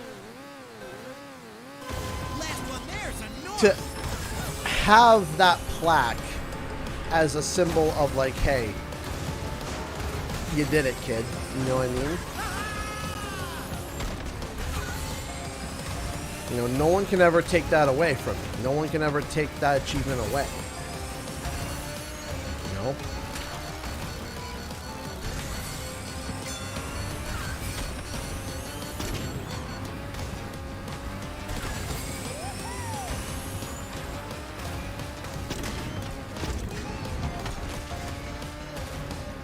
That is, you know, the sensible proof that, you know, I did something that was very difficult, might I add. Not something simple and not something that every person is able to... What?!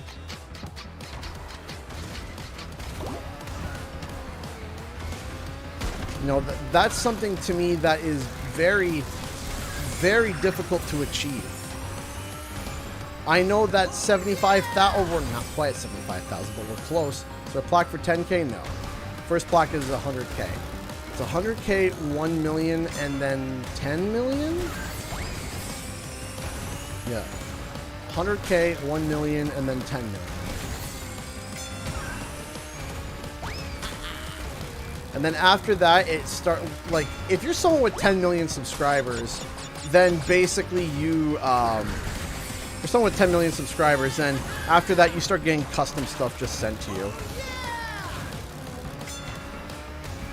Where it's just like, alright, you've gotten to a point where it's like, your world, you know, you're pretty world famous, like a massive celebrity at this point. Hold your horse. Here comes Spyro. Did that hit Prime Cortex?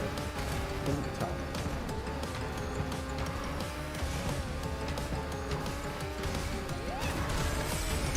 Oh no!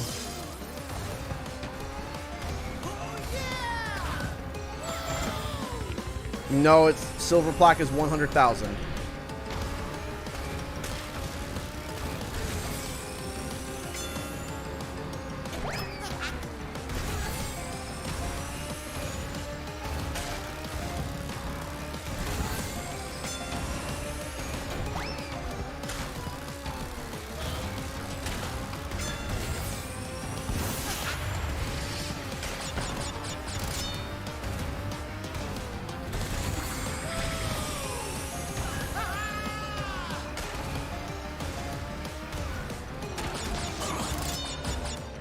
No bronze plaque, I assume.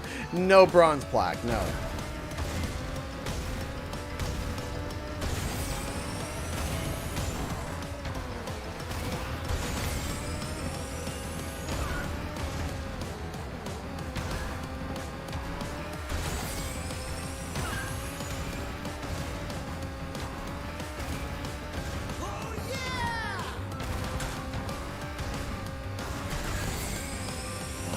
Crossed the finish line.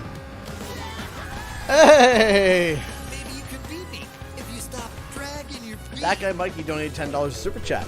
6 videos in 1 day, impressive. Not to self-promote, but any tips on staying that motivated to record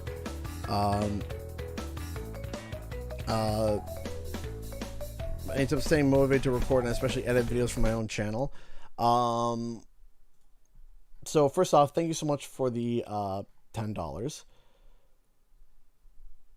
Second off, of course you have to be passionate about what you're talking about, right? You have to be passionate about what you're talking about. And you have to feel... You have to look at that video and be like, I would watch that video, right? And then the mindset has to be, well, that video doesn't exist, so make it exist. Make it come to life. Bring it to life, right? And then it's like, okay, I'm going to bring it to life. And then you do.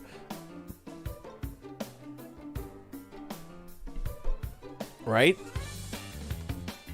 It's like, you want to imagine yourself bringing the video to life. Like, okay, I want to bring this to life. Or no one's done a video like I've done this video.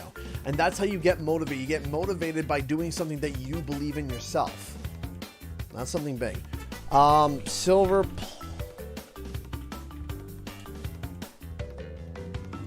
Right here. For the person that said false to me. Hold on. Which is not correct. To be eligible for the Creator Award, you need to meet the following guidelines. Silver, when you reach 100,000 subscribers. Gold is 1 million. Diamond is 10 million. And red diamond is 100 million. So the person that said false, that was wrong. Right there. Silver, 100,000 subscribers. Trust me, I've had my eye on that prize for a while. So, trust me, I've had that number in my head for a while. Okay, I'm going to grab some water and just take a short little break. I'm just going to go to the bathroom, grab some water, switch my legs, and I will be right back.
Sorry, everyone. I had to go check on Hope. She spiked a fever. Great. We don't know what's going on. She hit a fever of 102. I'm just like,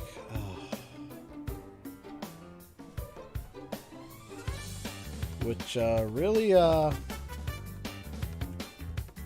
really sucks.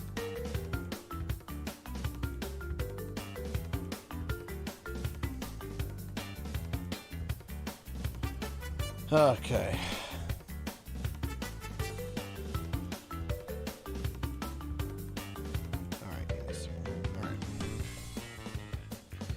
So yeah, we got her with Tylenol, and we got her with cold cloth, and we're gonna wait and see.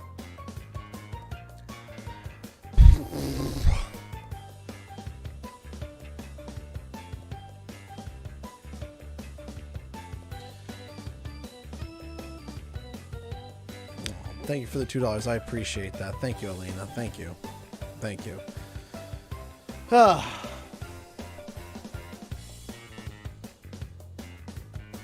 So, am I going to be streaming tomorrow? I don't know.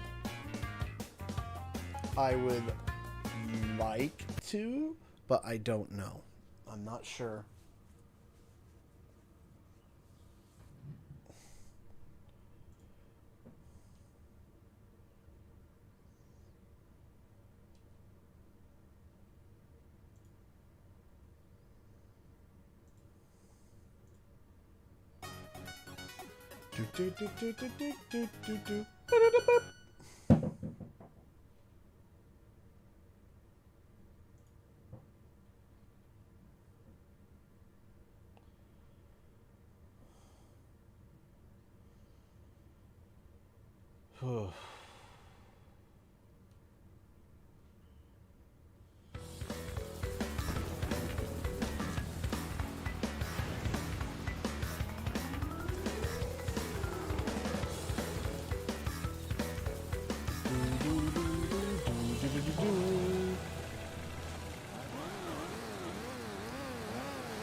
Last one there's a north.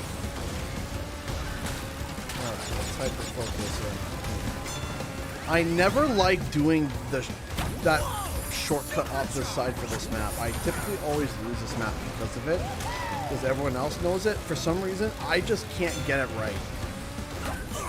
Ow.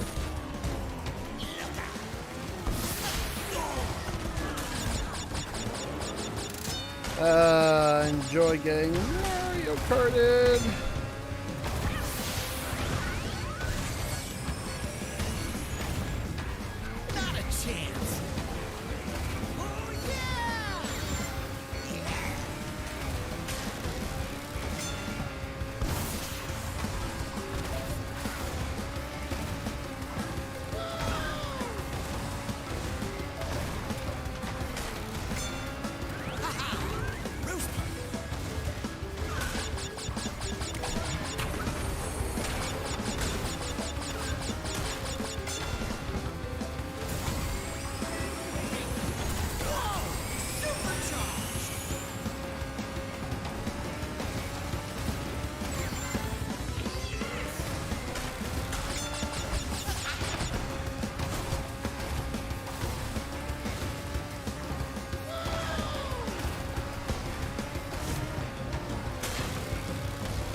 Okay, we'll take it. If you stop dragging your feet.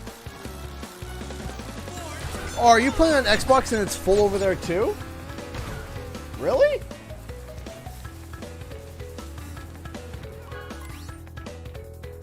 I mean, that's really cool.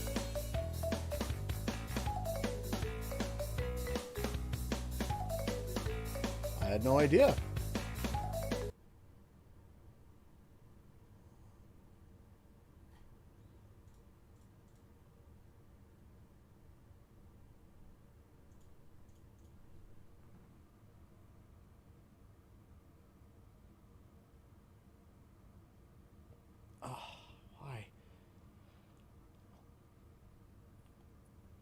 What is up? Really? The population has been high since Rumble. That's awesome to hear. That's actually really exciting to hear.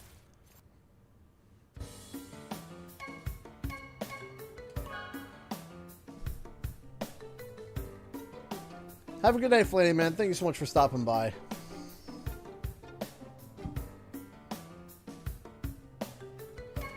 Do do do do do do do do do do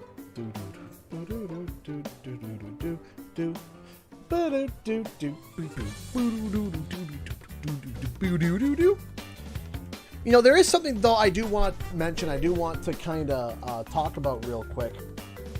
And it is something that I noticed that somebody by the name of, you may have know them by the name of Mr. Bo. No, Mr. Bo is a cool guy. Mr. Bo posted a tweet, and he's right. He is right. There's been, over the past, I would say over the past couple of days, there has been a lot of, I guess, not hate, but mudslinged at Crash Team Racing. And a lot of it is in favor for Crash Team Rumble. But I know how it started. I feel like that, you know, I was a part of how it started. And it started as a counter argument to people saying how, wow, you know, they're only releasing around 2 games every, or 2 characters every 3 months. Like that's so slow. Oh my gosh, that's so, you know, the game dead. And then the comparison was, oh, look at what they did for the Grand Prix. Like, look how much characters they dropped for the Grand Prix. And, you know, a lot of people, definitely, myself included, were like, okay, if you're sitting there and saying that the characters that they released for Crash Team Racing were equivalent to the brand new characters in Rumble, then you obviously are not understanding what's going on here. And one of the things that was explained, that, you know, I mentioned, was that, hey, you know, in Rumble, each character that you see has to be balanced precariously, right? It's not in racing. You have to realize every character that came out was essentially an over-glorified avatar. And that's not to say that that's bad, but really, in all reality, if you boil it down as a broad general point, there is only 4 characters in Crash Team Racing. And it's speed, acceleration, turning, and drift. And that's it. Those are your 4 characters. And then there is a numerous amount of skins for those characters. And people are comparing, essentially, skins for these 4 characters to brand new, all original characters, and, you know. And so I definitely was on the train of just like, it's not equivalent or the same. And we shouldn't be thinking that it is the same, because it isn't, right? Maybe you could beat me if you stop dragging your feet. And so that kind of, so I made a lot of points about that, where I was explaining, saying, hey, you can't compare Rumble and racing and look at their release schedules for Grand Prix and seasons for Rumble and say that they're one and the same, because they're not. Rumble reused all characters and animations from Crash 4, and so did they on Racing. No, they reused Racing. Papu Papu's Pyramid, they reused a whole bunch of stuff from Insane. They didn't rebuild CTR enough from the ground up. They had references. They had assets. I would know because I spoke with the developers.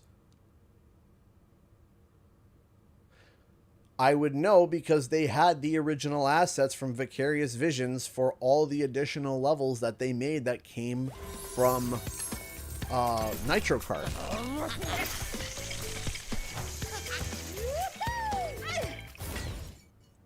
It was all in the Alchemy engine.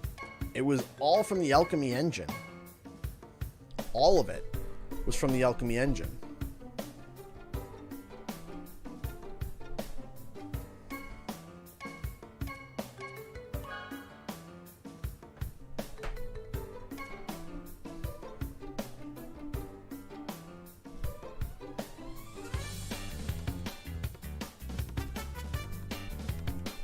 Right? And turning around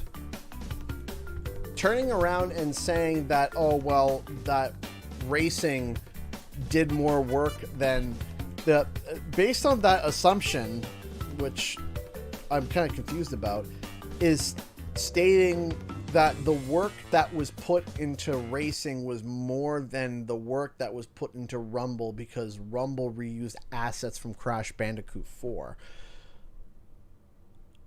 that were completely original.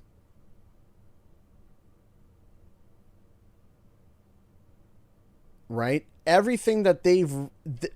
this was a... Racing used recycled assets as well from Insane, okay? From Insane. And then as a remake. Now, did they make new assets for racing? Of course they did. Of course they made new assets. Of course they made new assets. But there was a lot of recycled assets, right? Oh, we got some lag. Charles, he donated $1. IGN Japan has released gameplay of Sonic Superstars on the YouTube channel. It looks absolutely stunning, but there's one issue. Sonic feels incredibly slow when running. Okay, well that might be able to be tuned up, right? I'll have to try to nab that that footage and take a look at it. So, to draw the comparison and think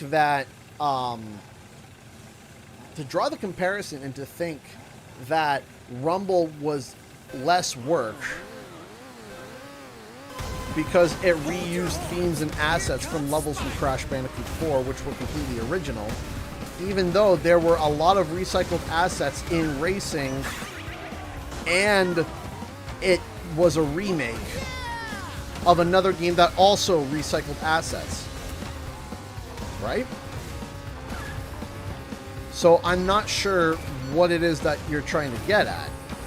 Well, I think I do know what you're trying to get at, but, you know, not outright saying it. And that's not to discount racing either, because they did a lot of work on racing too. I'm just saying, don't sit there and strongly discount Rumble.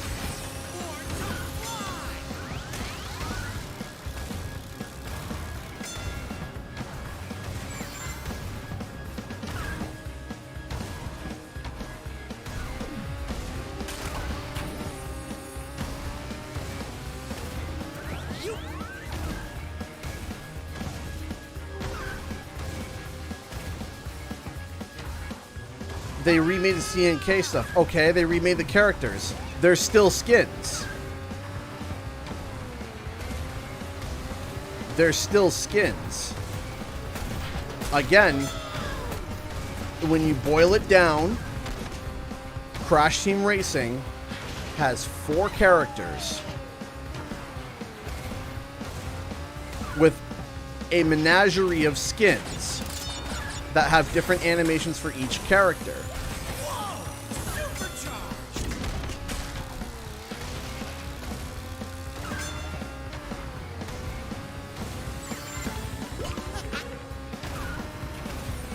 Ripperoo was remade from the ground up,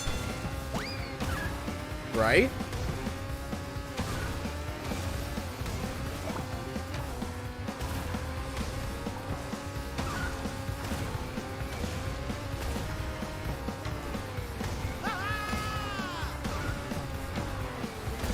There's no balancing required for racing.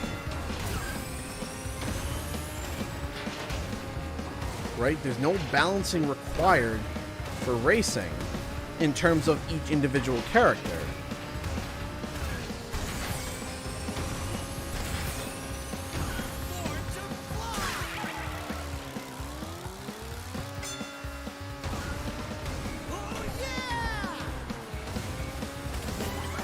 Maybe you could beat me if you stop dragging your feet. Yes, exactly. It was reusing.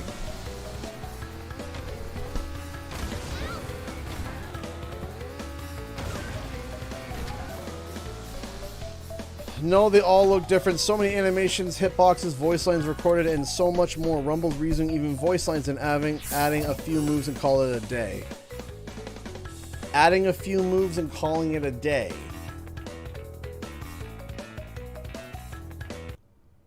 You realize that the gameplay between 4 and Rumble is different, right? And you realize that there are levels that are completely remade from the ground up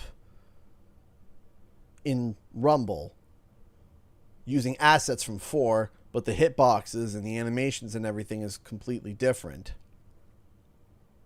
And you realize that Crash Team Racing has animations of someone sitting in a cart.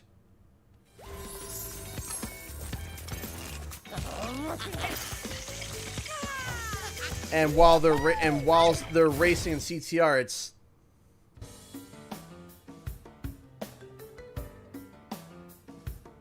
like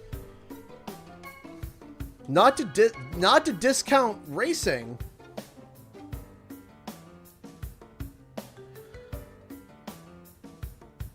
Not to discount racing, but wow. Wow. That's not a...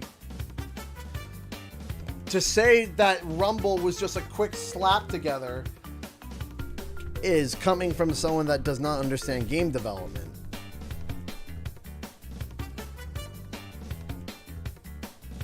I'm sorry. They didn't just add a couple of moves and call it a day. They have been playing Crash Team Rumble for years.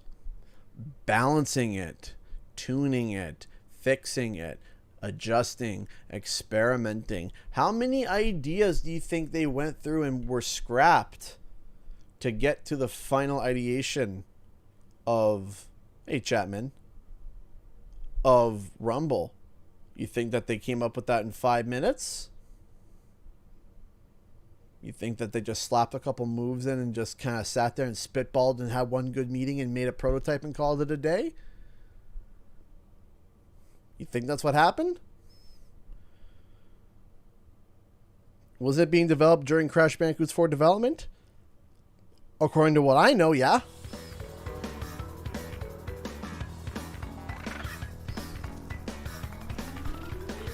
Also, you have to balance the characters with other characters so it doesn't feel overpowered. Yeah, and you have to make sure that it all balance and that everything interacts fine with each other with the abilities.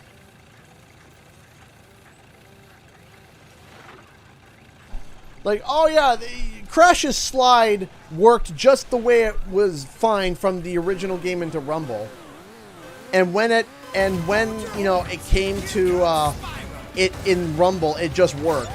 No programming was required.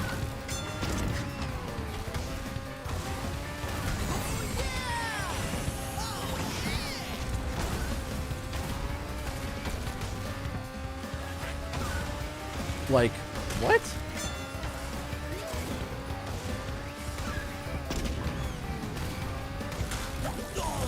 I'll say this too.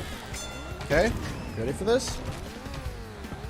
Making Rumble.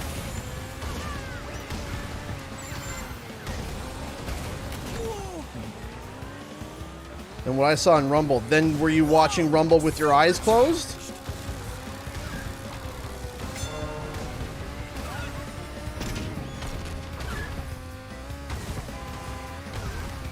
Last one there's a Nork. I have to ask.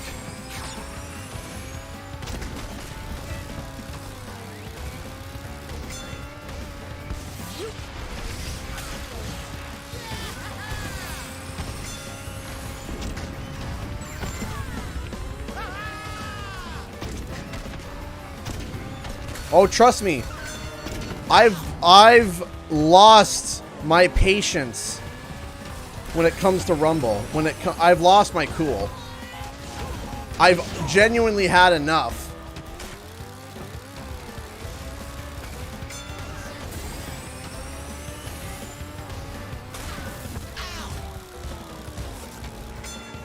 Hold your horns. Here comes Spyro. It's one thing to say the game's not for me. That's one thing. That's one thing. It's one thing to say that the game is not for me and I'm probably not interested in it. That's not hate. That's not hate because it is a different kind of game. That's fine. That's not the problem. The problem is people sitting there and saying that the problem is people sitting there goalpost shifting, complaining and chumming up things as so simple.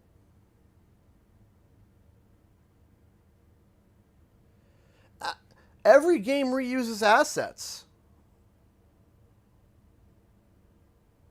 Every game reuses assets. Crash 4 reuses assets from Spyro. Did you know that? Did you know the bats in Nitro processing are the critters from the ice caverns in Spyro? Did you know that?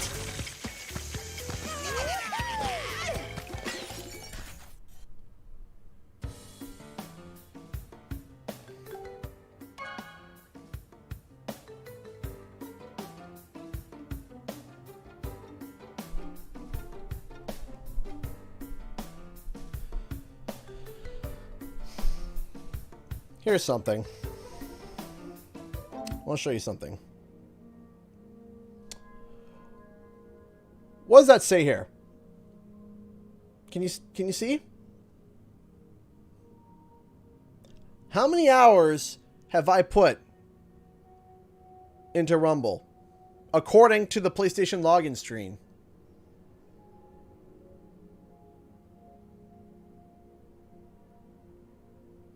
How many hours have I put into racing? How many hours, how many races have I raced?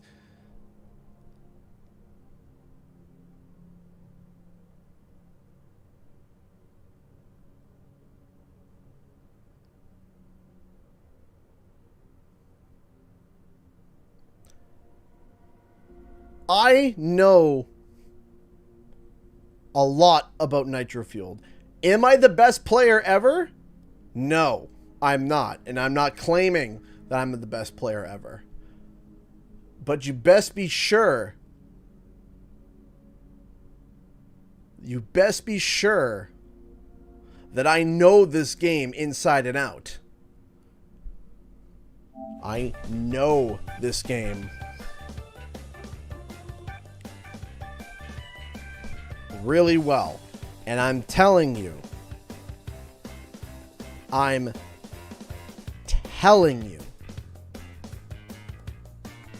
Rumble required a lot of work.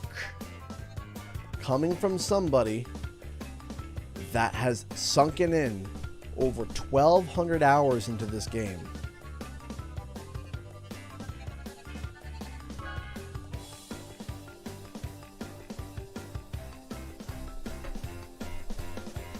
So when I'm saying to you, Rumble, it was not a quick slap together game.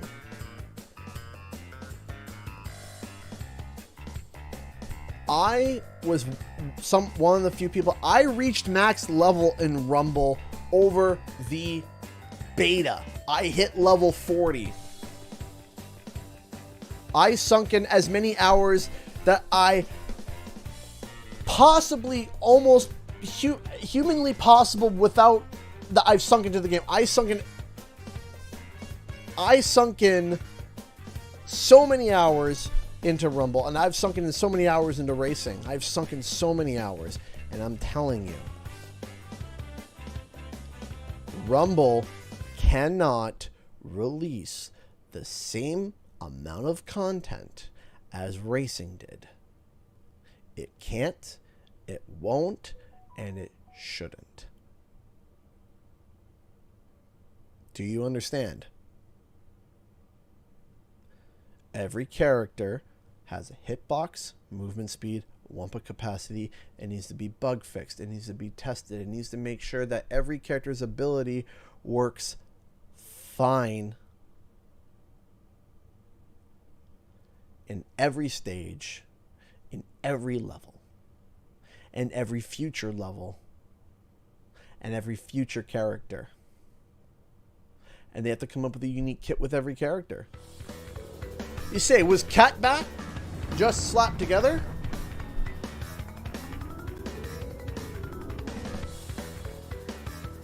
Just recycled assets, right?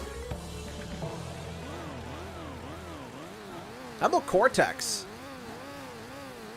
Cortex was just slapped together? How about Ripperoo, who was literally a cameo in the game? Was he just recycled assets?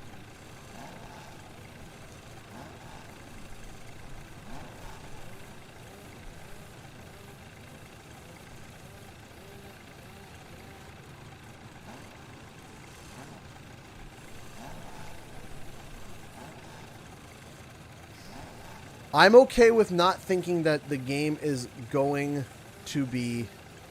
I am perfectly okay with saying that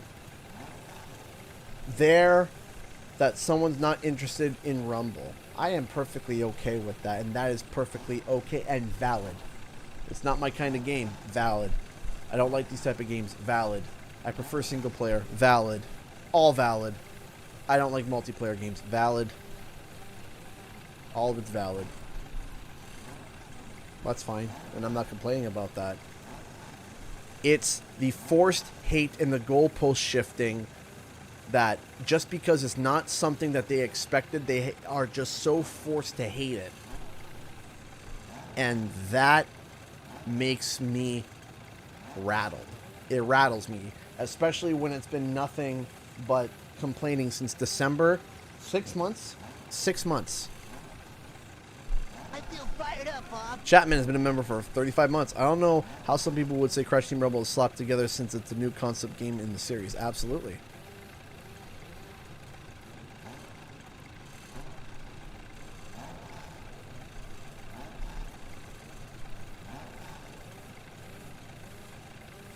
By the by, you know what? Since this stage seems to be dead, here, I want to pull something up real quick. I'm going to pull something up real fast. Something kind of cool. Something that is going to be really interesting. Something that there was somebody playing some Rumble at Summer Game Fest. Right? And take a look at something real quick here. Real quick. Of course, yeah, we're going to mute this because it's just screaming people. But this person, Shaq News, is playing Embryo here.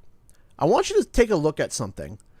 What you're about to see here is Ripperoo. Right?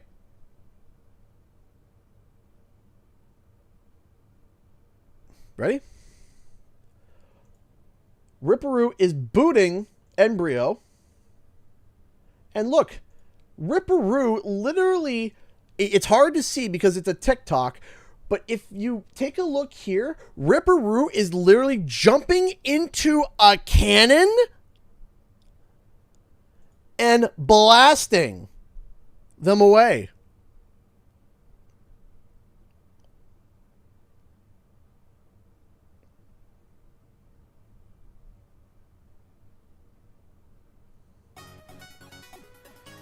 And you can see as well over here, if you can take a look back here, again, it's hard to see. It's hard to see, I will admit.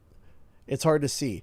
You can see him. He's actually like bunny booting, not bunny booting, like kangaroo booting. It's a knockback. It's a massive knockback. And then he jumps in and blows himself away into a cannon.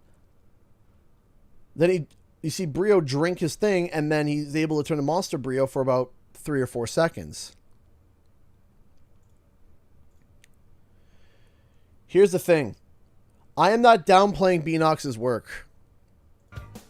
Beanox did... thank you so much, Gaming Pest, for $2. I'm so happy you're sticking to your guns. Thank you. Thank you so much. They did so much work on Crash Team Racing. Okay? They did so much work in Crash Team Racing. But don't start sitting there and comparing sticks and start dunking on Rumble in comparison to racing when they both have their challenges. They both have their issues. They both have their struggles. They both have their problems. Absolutely. But don't think for a second that racing didn't recycle assets. That they didn't cut corners. In fact, heck, look at the online servers. Did you know? Get this. Get this. Did you know that Rumble servers were peer-to-peer? Think about that for a second. Rumble's servers were peer-to-peer. And they were fantastic. Not just good, not bad, fantastic. Rumble servers were peer-to-peer.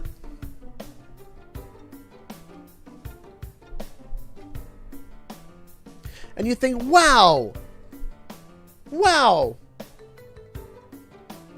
these servers are so good. These servers run so well. You know what else is peer-to-peer? Crash Team Racing.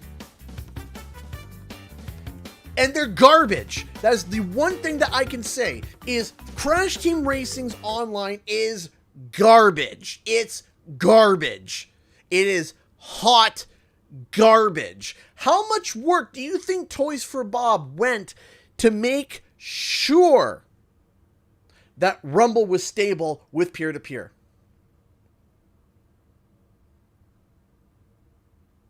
Let's talk about that for a second. How much work do you think? You think Toys for Bob went bippity boppity boop and that was it? You think that's it? You think they went bippity boppity boop and it was fine? Because if they went bippity boppity boop and it was perfect, then why is racing's servers not like that? But let's discount that work too, right? Let's discount that work too, because that wasn't work. A guy copy and pasted onto a USB stick and it worked fine. That was it. That was all. That's how game development works. That's how server development works. Last one there's a north. How many hours do you think these programmers at Toys for Bob sat down and tried their best to make sure, knowing that racing servers were awful, to make sure that Rumbles were good? But let's not talk about that part.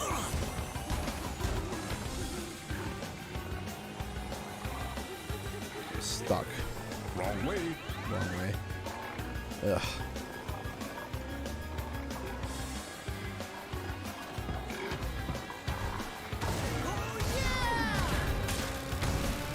Thank you, Chapman, for the $5. Online hurts me so bad because it's such a good game. Yes. Yeah, you're right. It pains me too. Dragon incoming. I love this game. Hence my 1,200 hours into it.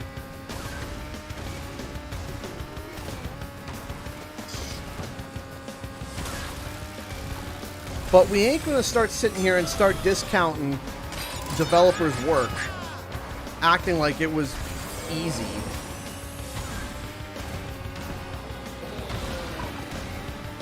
Because It most certainly wasn't. It wasn't easy for Rumble. It wasn't easy for racing. It wasn't easy, period. It's hard. It is hard to make a video game. It is not easy.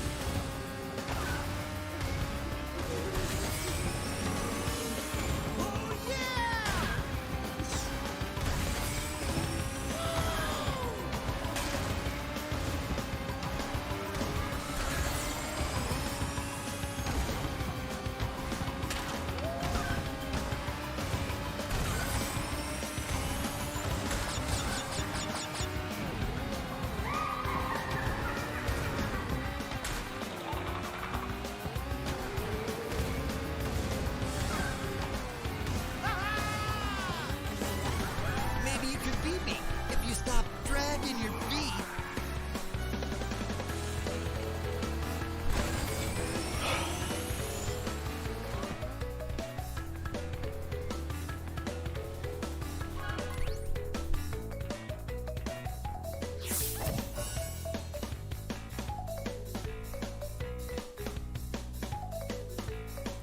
You know, I'm frustrated about this. I'm frustrated about this because you have to realize I am on Twitter. I get DMs on YouTube. I get going through all the things.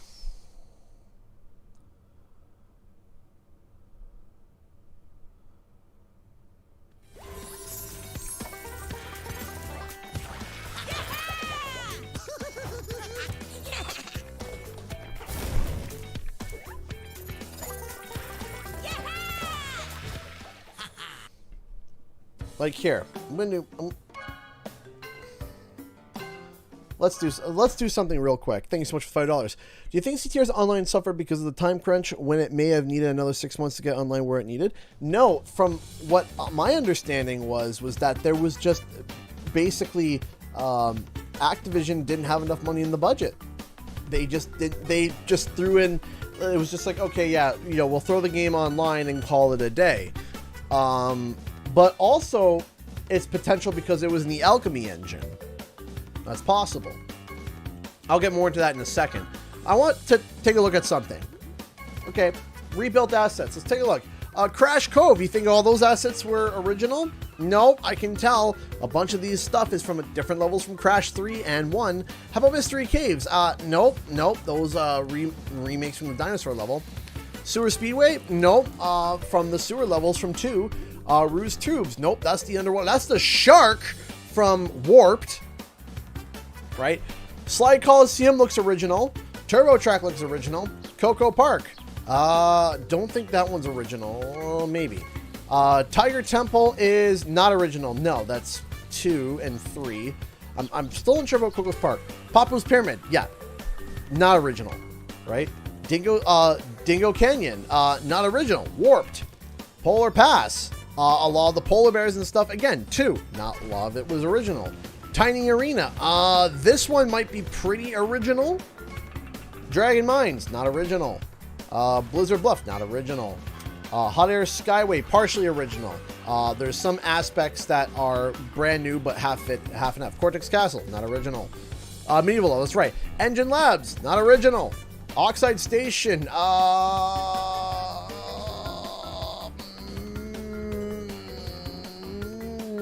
I think that one's half and half. So I would say the large majority of these original stages were all recycled. Okay? With all of this stuff that's recycled. Right?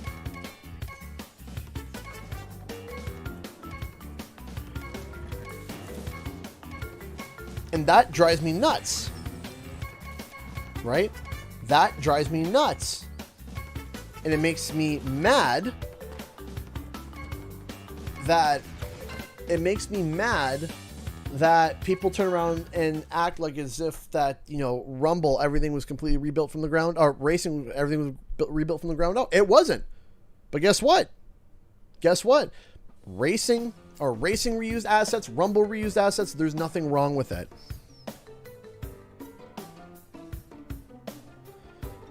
Yeah, but did much more than Rumble. CTR 31 track Rumble 7 stages. No, 10 stages. 1 and 2. We're not trying to compare racetracks with stages from Rumble, are we? We really doing this? We really doing that?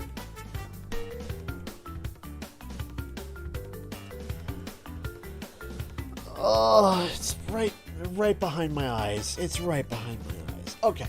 Okay.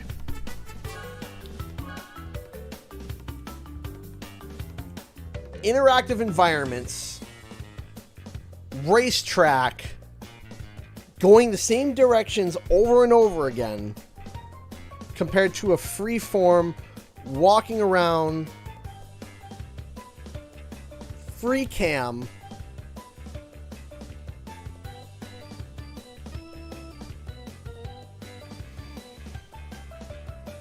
It is not. It's like on the rails. It's on the rails. It's on the rails.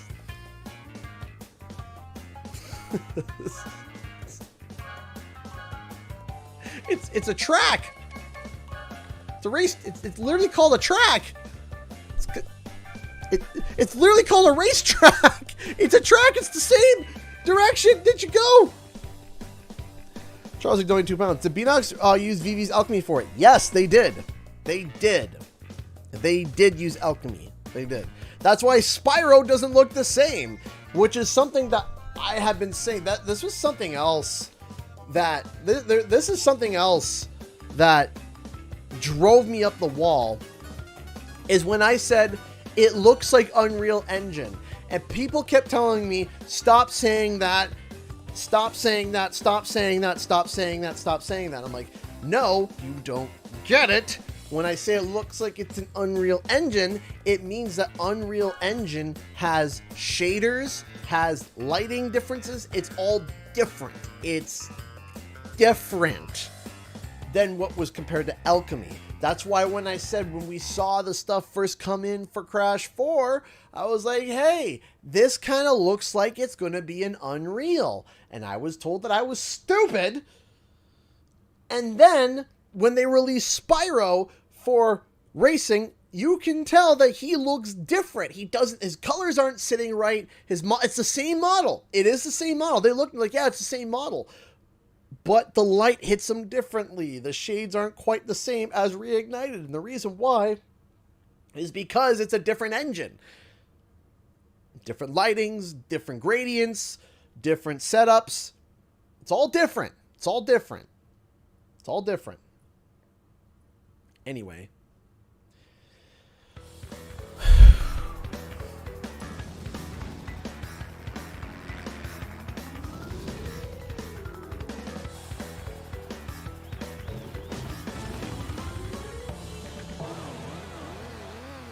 Are imported. You're right. They're just imported, and yet they don't look the same. Hold your horns. Here comes Spyro. They don't look the same.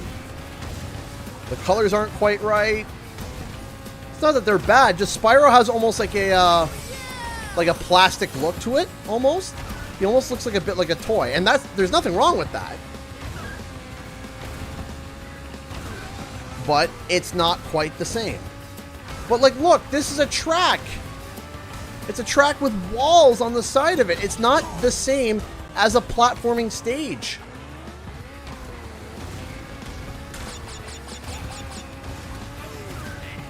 And, again, it's all of these tracks are based off of remakes.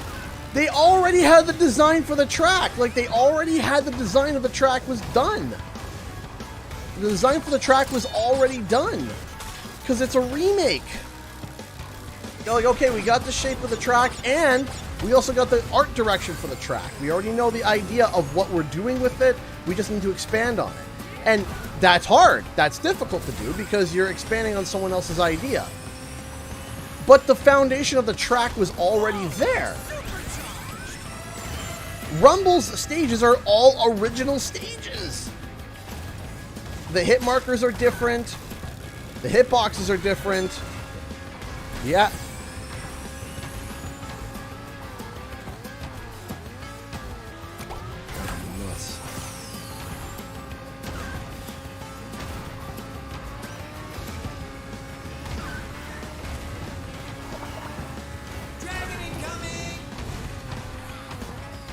Yeah, I basically have, like, lost all of my chill when it comes to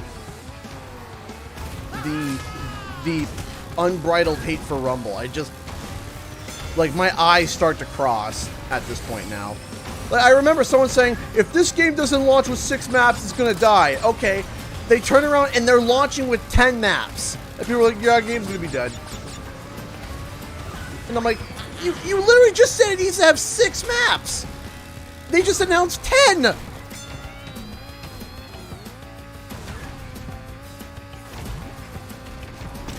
They just announced 10. And now you're saying it's gonna, like...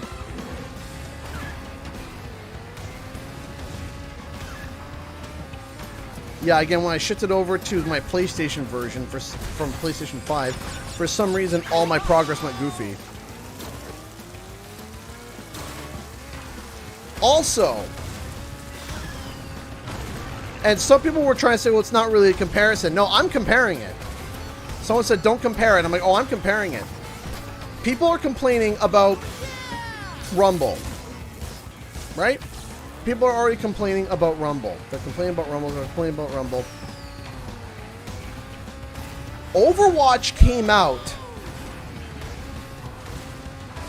for $40, had loot boxes, and had 3 game modes, and released 2 heroes a year. 2 heroes a year! Some years was 3. So we'll say 2.5 heroes a year.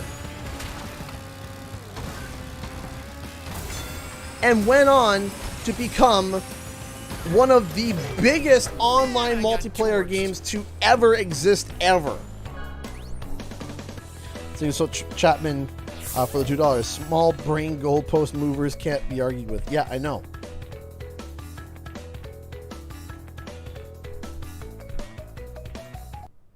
So sitting there and saying that, oh, and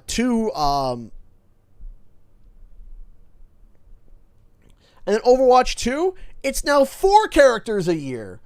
Oh, goody. Rumble is 2 characters every 3 months.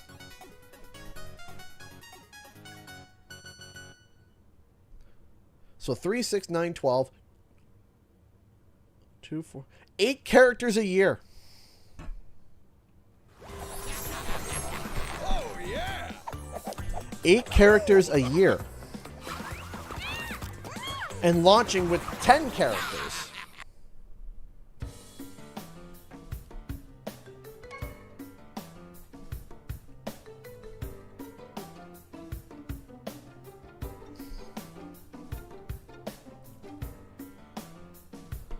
Yes, everybody's concerned about the franchise. Let's be all concerned about the franchise. Let's all be concerned about the franchise because Toys for Bob doesn't know how to handle it. Toys for Bob didn't make quite literally...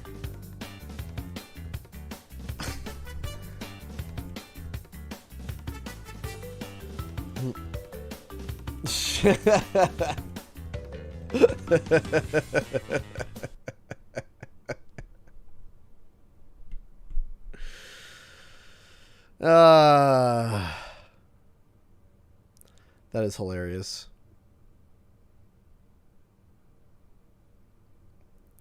That is true. That is funny. That is good.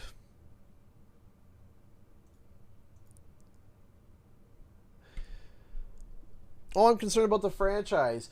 Oh, you're concerned about the franchise, are you? If you're concerned about... Where was your concern when they released Crash Bash? And people are asking for that to be remade. Oh, I'm concerned about the franchise. Then let Toys for Bob cook. Let them cook.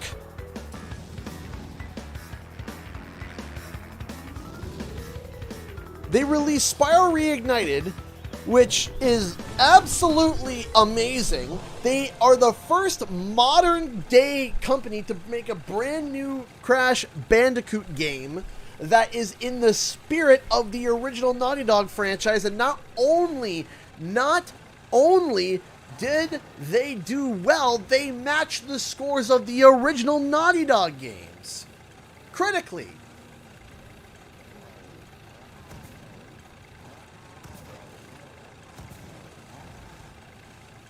And for what they are, Crash Bandicoot is known for, and they're making a multiplayer game as close as possible to what Crash Bandicoot is known for, when they already announced that this is also a spin-off, and they're not saying that this is the new direction for Crash Bandicoot, no, they're not saying that. They said this is clearly a spin-off, and it is not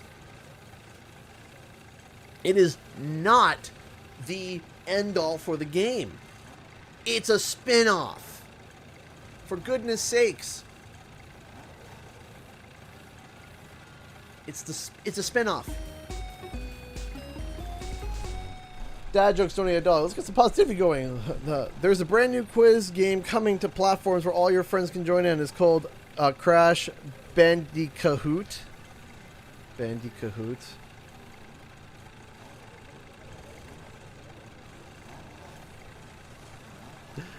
Thank you so much for the $1. Listen, there is no reason to not have faith in Toys for Bob. They've established that they understand the franchise. They've established that they understand mascot platformers. They've established that they can make a good game. Critically. Multiple times. They've established that. Let them cook. Leave them alone. Let them do their business. If they did not have faith in this game, they wouldn't have made it. That's why they've been playing it for so long. So let them cook. Leave them alone. Let them do their thing. Let them try something new. Let's show that Crash Bandicoot can be more than just a classic nostalgic pandering franchise of constantly saying, do you remember back in the day where we can actually try something new, do something different? Because Crash has reestablished himself. He's back. And now let's try something new. Let's try something new.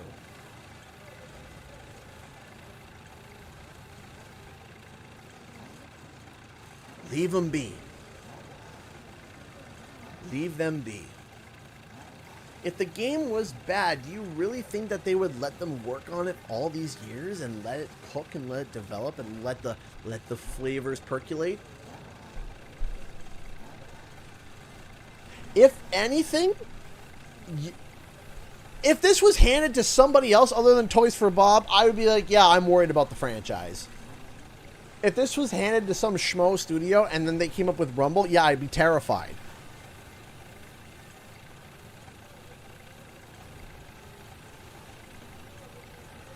But Toys for Bob. Toys for Bob. They're cooking. They're cooking. They're simmering. Chapman doing $10. Let Toys for Bob give us the full course. We're hungry for the cooking. We are. Thank you so much for the $10. Let them cook.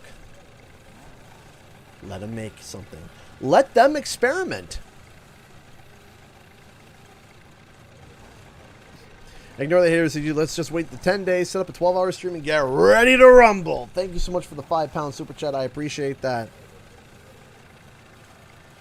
Thank you.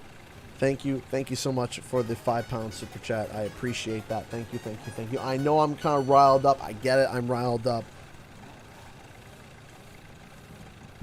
But there's a reason why I'm riled up. There's a reason why I'm frustrated. There's a reason why I'm upset. I've had enough. I've had enough. I'm tired.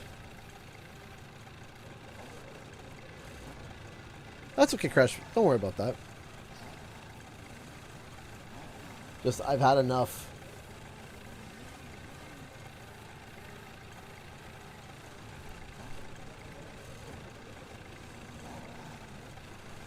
How's David? David is much better. The only problem is right now. I'm going to leave this. I'm sorry, Crash Gynecologist.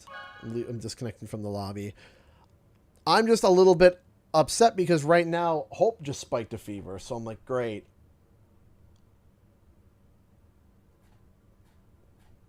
So I'm not thrilled about that. But hopefully she gets better. We'll see. You see, Adam Wood, I'm not upset. I'm not upset. I'm not. I'm not upset because here. Let me sprinkle a little bit of hope. Okay? Let's sprinkle just a little bit of hope real quick. Give me a second. Okay, hold on. Let me set up 3 images for you.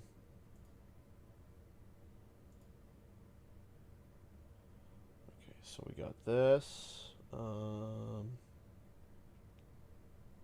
Let me show you something real quick to bring some hope back. I'm not just disappointed. I get you. I get you.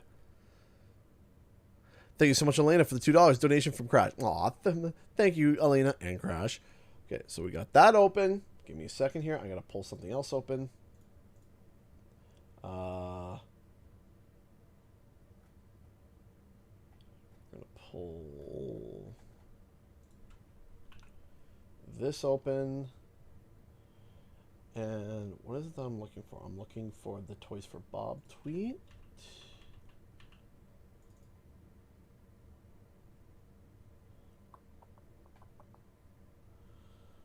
Where, oh, where is there? We go.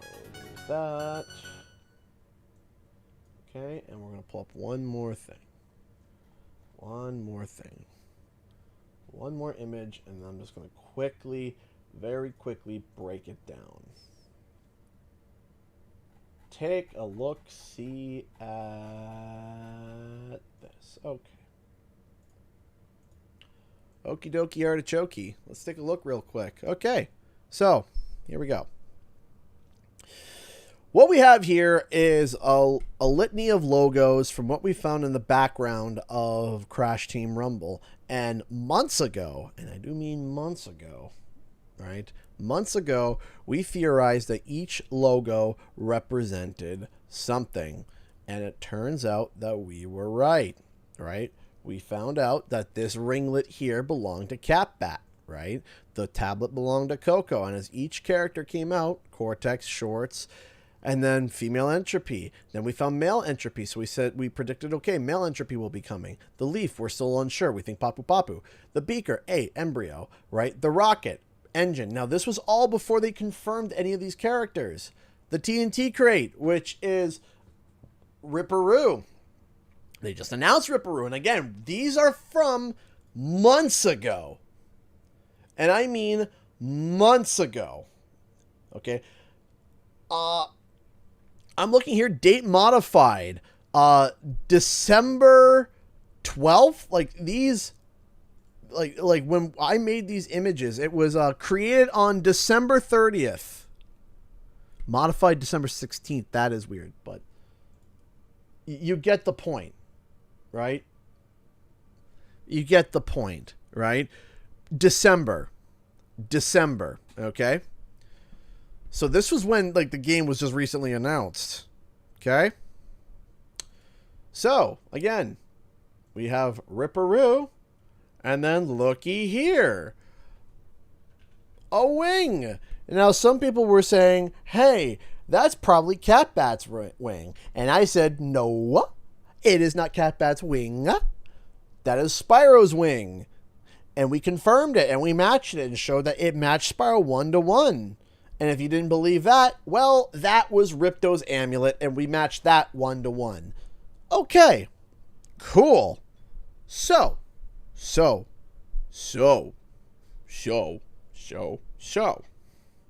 we have Ripto, and we have Spyro. And every other character that we shown off, the Leaf is still debatable, but every other character so far that's been released or been announced has been tied to these logos. Okay? All right. Stick with me now. Next up we have is Toys for Bob's social tweet where they're like, oh, we got a lot cooking for we got a lot cooking for 2023 and all this. We got Rumble, we got Ghosts from Call of Duty, we got developers, friends, fun, hello, equality, love, community, joy. Anyway, bingo up here. What's here? 25th anniversary of Spyro. Whoa! The 25th anniversary of the Purple Durg. That is so cool. And then guess what? The end of season 1 of Rumble ends around, just so happens, to the 25th anniversary of the Purple Durg. So if we got season 1 ending around when the Purple Durg is on his 25th anniversary, and Toys for Bob announced that they are going to be celebrating the 25th anniversary, and we know that the characters are coming to Rumble. Ta-da! Does it not make sense? See, Purple Durg. Ta-da!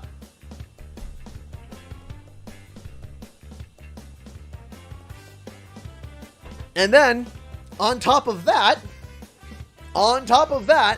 2024 is the year of the what? The year of the dragon. Year of the dragon. Year of the dragon. Year of the dragon. Year of the dragon. So, if I was doing marketing, if I was deemed as the person that's saying, hey, we need you to make the most money for our pockets, what would you do? And if I put my Mr. Krabs hat on to figure out how to make the most amount of monies, this is what I would do. You ready for this? On the 25th anniversary, I would turn around and do the season 2, but it would not be Spyro. It would be a 25th anniversary video teasing Spyro, and they would announce that season 3 is going to be bringing back a special character. And then when they do the 25th anniversary celebration, guess what? They are going to show a little tease of something in there, something akin to what happened with Rumble. They're going to tease something in there. Ooh, what could it be? We don't know. And then guess what? What's 3 months after September when season 2 starts? September, October, November, December. Gee, what's in December? And what is going to be resetting a couple of days after a certain event? Oh yeah, the Game Awards. So the Game Awards is going to be in December, 3 months when season 3 will start. Now again, with my Mr. Krabs hat on and thinking, how do I turn around and make the most money? I know that if you bought the deluxe edition, you got season 1 and season 2 passes. So season 3 is going to be the first pass that everyone has to cough up their money. So guess what? I'm going to make season 3 Spyro so that everybody that is freaking out, I want Spyro, I want Spyro. Well, guess what? You can have Spyro, but you have to pay for the battle pass because I want money. But guess what we're going to do? At the Game Awards, we're going to announce Spyro 4, and then when everyone's just like, oh my gosh, Spyro 4! I'm going to have Dorito Lord Jeff Keighley come out and say, hey, are you excited for Spyro? I am too. So guess what? Next week, Spyro is coming to Crash Team Rumble. So if you can't handle waiting for Spyro 4, then why don't you come over and try him out on Crash Team Rumble? Spyro will be the guest character for season 2 or season 3 of Crash Team Rumble. And then everyone goes, and freaks out, and then they go hop onto the game, and then guess what? They want their Spyro content. And guess what? Season 3 requires you to pay for the pass!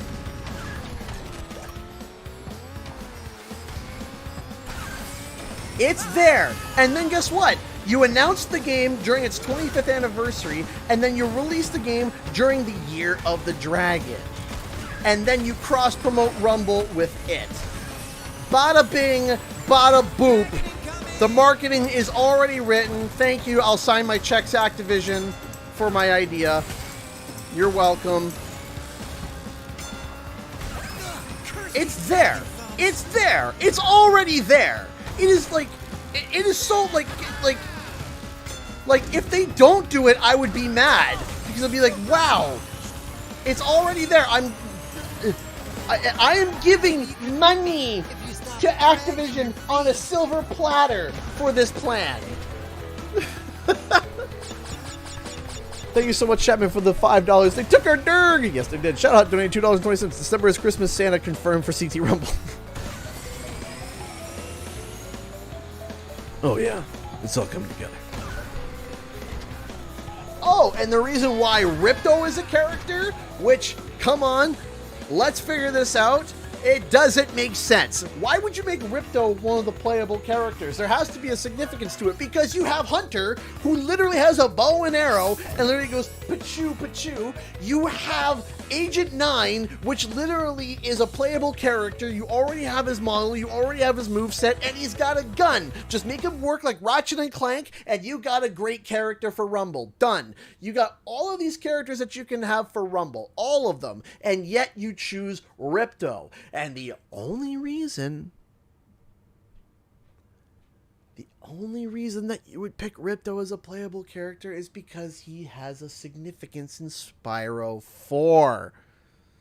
That's why he's a character. And that's why we just, out of the clear blue sky, a company turned around, was just like, oh, you know, guess what? We're sharing toys now. We're sharing stuffies. And yeah, we had our Spyro stuffy. The Spyro stuffy isn't new.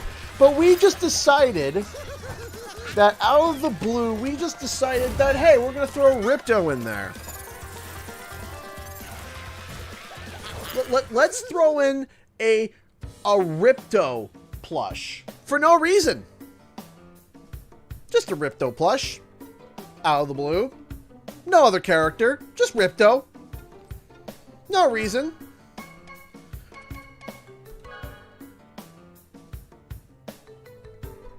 There's no reason that there's a stuffed Ripto all of a sudden. No. We have no idea. Why is that there? I don't know.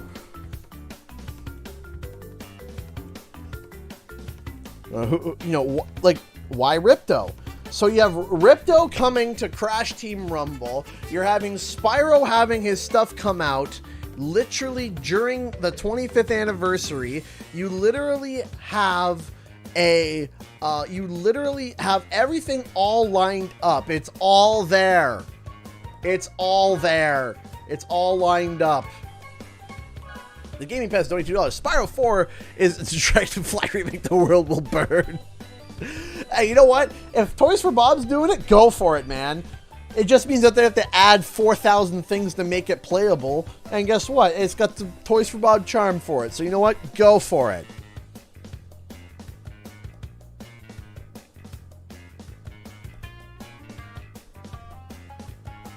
Thank you so much, Gaming Pez.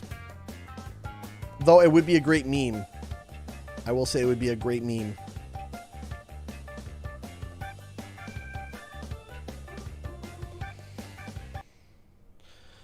Oh.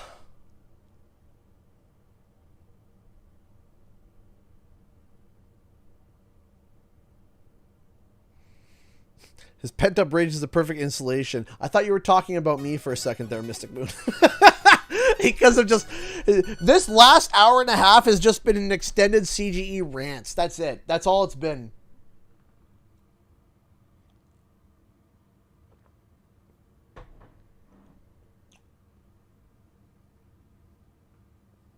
It's just been nothing but rage. And apparently, the sheep is available for pre-order on HMV. You can pre-order the sheep at HMV. It is adorable, and it's going to be releasing July 6th for the sheep.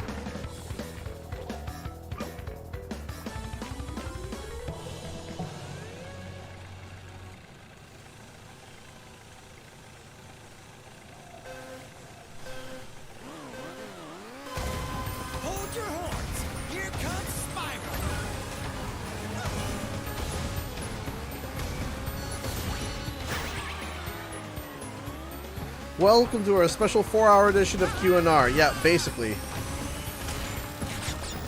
I'm taking the long way. Doo-da, doo-da. I didn't really want to go this way. Oh, the doo-da day. Though I have blue fire, I went the wrong way. La la la la la la la. Oh, the doo-da day. CG's lost his mind. CG's lost his mind. La la la la la la la. Oh, the doo-da day. You're toast. Not a chance.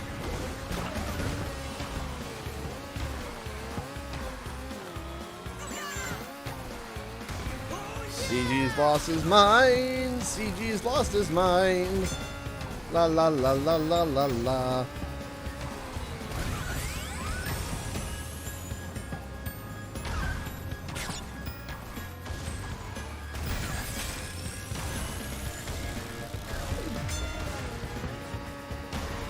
Dragon incoming.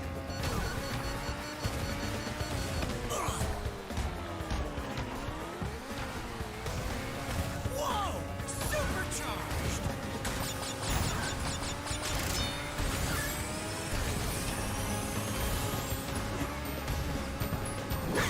They tossed my cookies. Ow!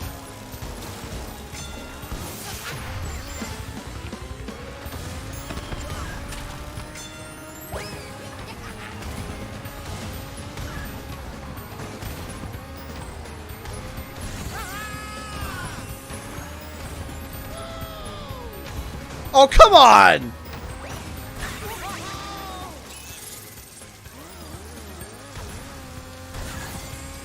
Still slowed.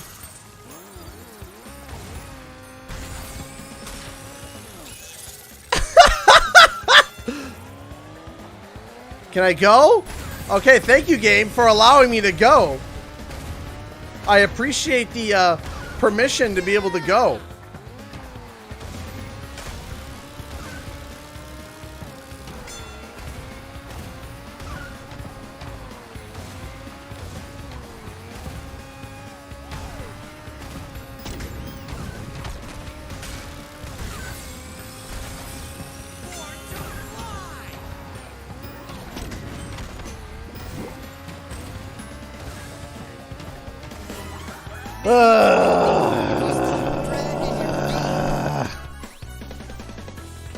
Womp womp.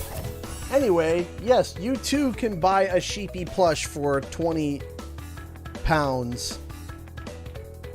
We can scroll up. Thank you. Yeah.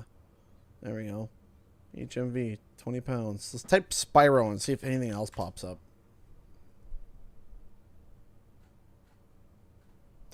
Oh, so the sheep can be pre-ordered, but not Ripto. I wonder why that is.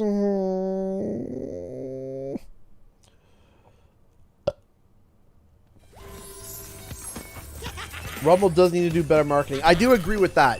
I do agree that the marketing hasn't been great.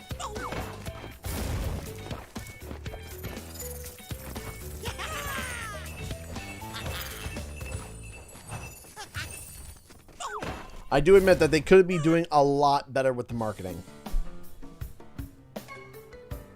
I'm happy that they went to the Summer Game Fest because now people actually at the Summer Game Fest saw it, and there was a massive, and it was shown off on a massive stage. So I'm happy about that. However, I do think that the advertising needs to do better. I hope it does. I hope it does.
Uh...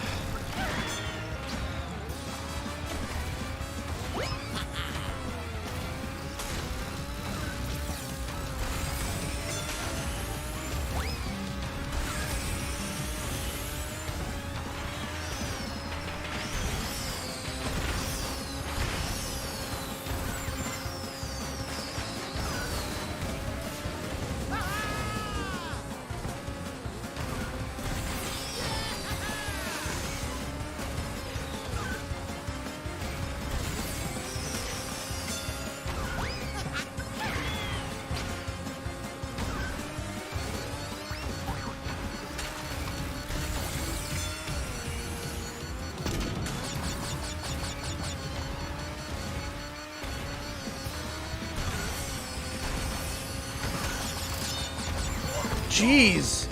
Are you... That missile just, like... would not, like, stop, man.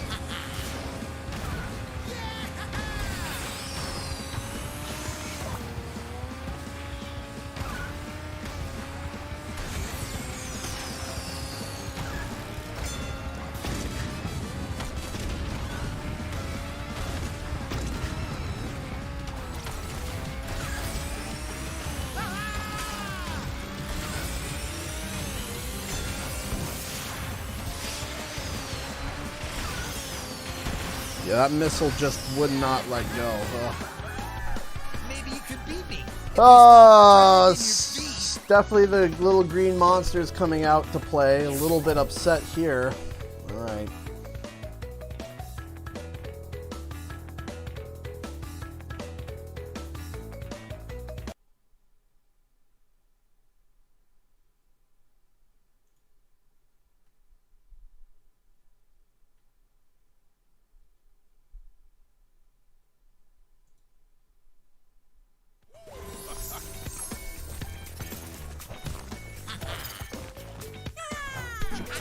So, I'm gonna get upset about this. I know I'm gonna get upset about this, but alright, hold on. I, him, and Hod wondering if I should go to Summer Game Fest this year, and I decided against it because allegedly there wasn't going to be anything. Allegedly. GameSpot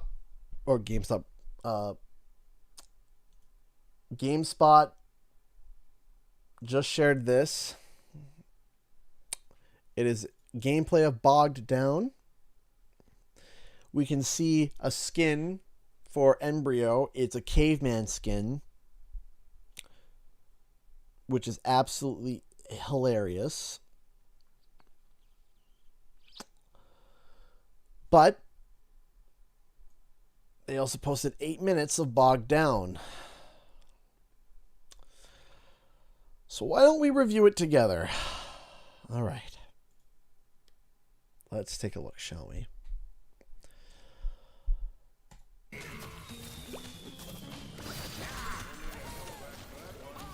All right.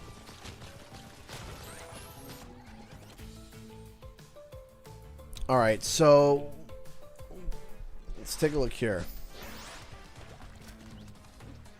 Bouncing Bubble. Okay, so that's a relic power-up. I see Ripperoo over there.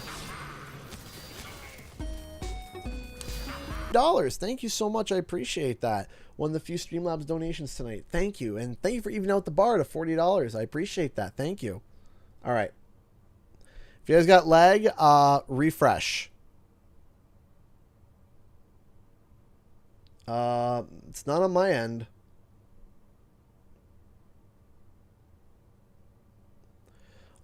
Can I give everyone a second to stop lagging for a second? I don't know why there's just a giant lag spike.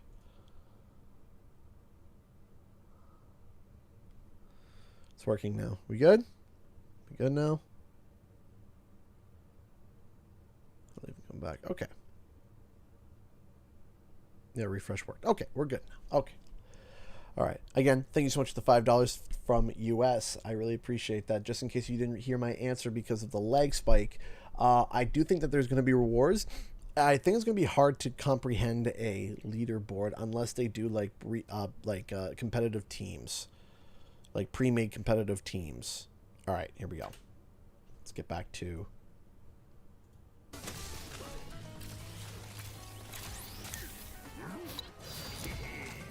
Okay, so we got Rio there. Now, I'm assuming this is a bunch of journalists not quite understanding how to play. There's Ripperoo there.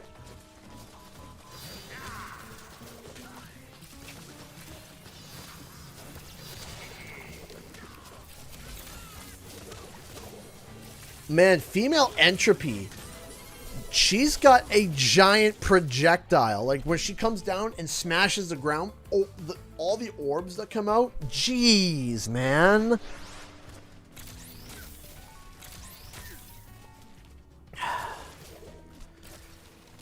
Don't be mad. Don't be mad. Don't be mad. They don't know. They're learning. They're learning. They're learning. They're learning. I'm not telling you guys that. I'm telling myself.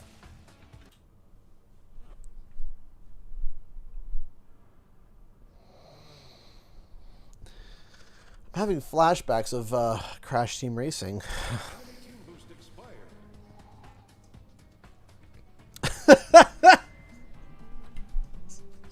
The timing couldn't have been better for those. Like, just don't be mad. It's okay. They're probably learning. It's okay. And then they die. I'm like, okay, now we're back in the action. I just realized the banks are literally adjacent to each other. Oh my gosh. What?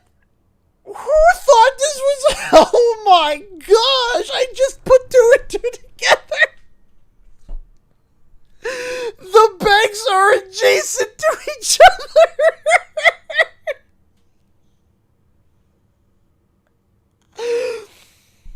Oh, that is... Oh, this map is going to be chaos. This map's gonna be chaos. The banks are side by side.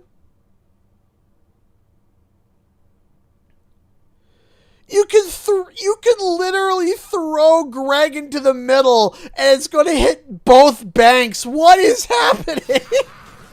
And then the epic relic stations in between them.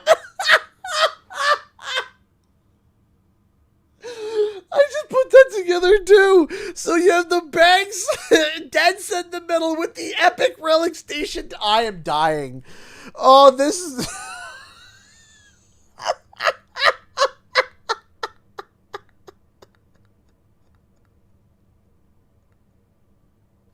Oh, this is gonna be awful in the best way possible. How is anybody gonna turn anything in? Okay, hold on. How much damage did Brio just do there? How much damage did Brioche Bread just absolutely just... Did he just, like... 2/4 of... Yeah, each hit was, like, about a quarter of... Jeez. Of Dingo Dial's health. Brioche Bread and Brioche.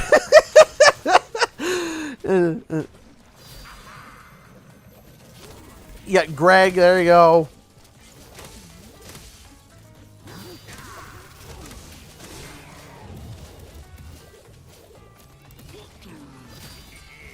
Why did you drop Greg on your... Okay. Sure.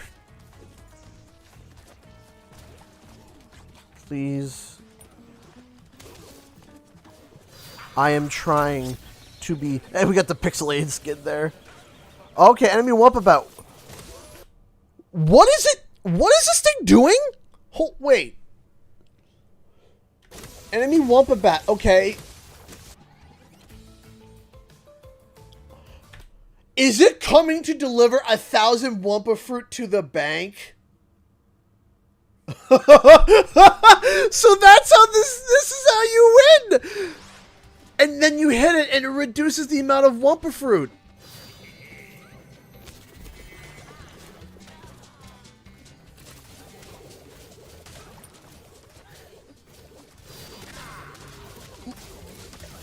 Yeah, so it's got it. So you have to hit this thing. You have to hit that thing. Okay, they were able to stop it. So when the payload comes, oh my word.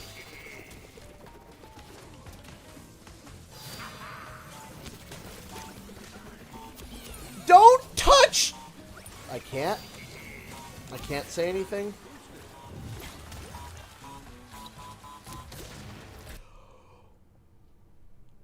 Guys, take a look at Dingo Dial's health before and after.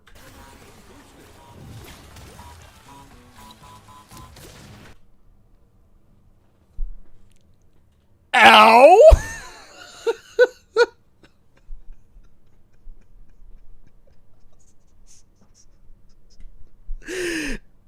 Ow!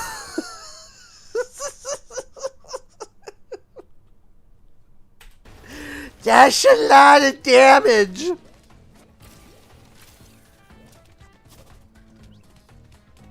Why are we... Oh, I'm trying not to be upset. I'm trying not to be upset because they don't understand this is probably their first time playing the game. That's all. It's probably their first time playing this game. They're probably still figuring out how to do it. They're still probably... Just stay calm. Me. Stay calm. It sounds like the audio is actually still screwed up. The audio is still screwed up, and I know why it's screwed up. I know why it's screwed up, and I know the technical glitch that they're doing, and they gotta stop doing that. Because it's the same technical glitch that I encountered, just less severe.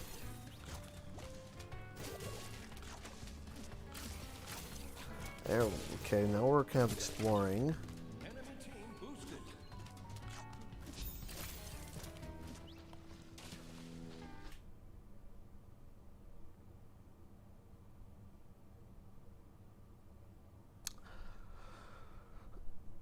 You ever feel like you were, like, kicked in the testicles with a hammer? And you just have that reverberating pain? That's what I'm feeling right now. I am feeling that reverberating pain from down below all the way to the surface. I am crying.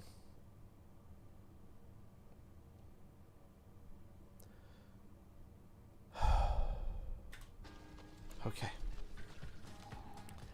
Okay. I'm trying, man. I'm trying.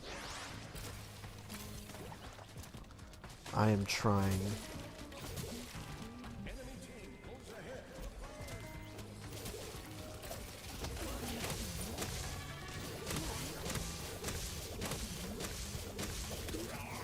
It's like remember when,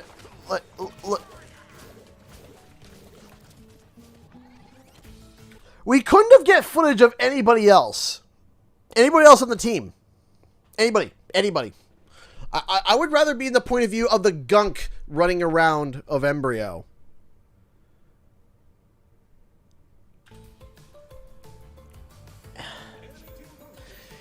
If this was someone just posting their gameplay, fine. But this is GameSpot. It just, in my opinion,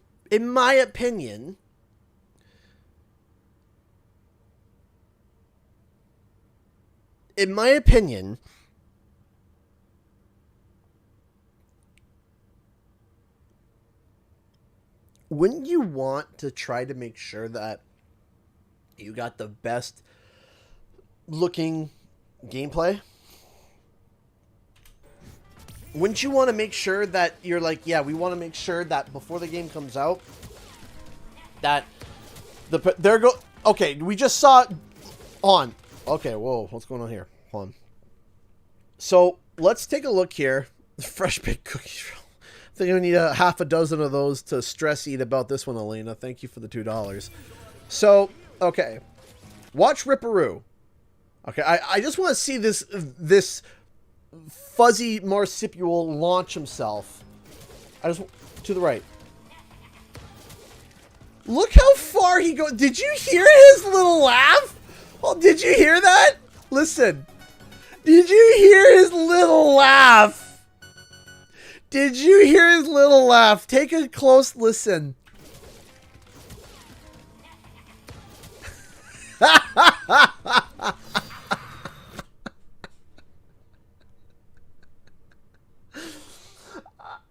I haven't even played Ripperoo yet, and already I am in love with this character. You hear his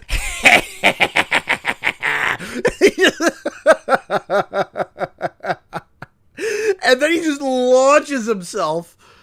Oh, I can't wait, man. I'm just trying to focus on Ripperoo. Who are you spinning? There's no one there. CGE, CGE, don't get mad at the journalists. Don't get mad at the journalists. Just no one there. There's no one there. No one there. I'm trying. Please be patient with me trying to be patient. I think it kills me because, like, I think Dingo Dial is the character I played the most in Rumble. So I know that I know this character pretty firmly. In fact, the first character guide I've written and recorded today was for Dingo Dial, because that's that character I know. So it hurts.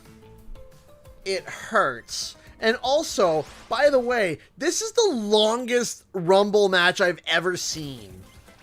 You have to realize this Rumble match is 8 minutes long, and we didn't start at 0. Don't touch him! Don't touch him!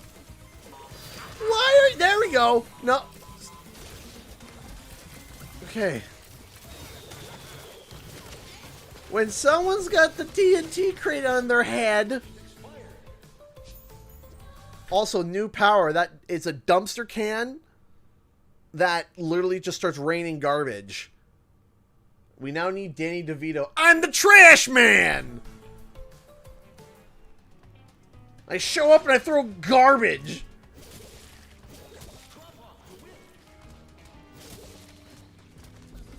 Look, see? It's just raining trash. It's great.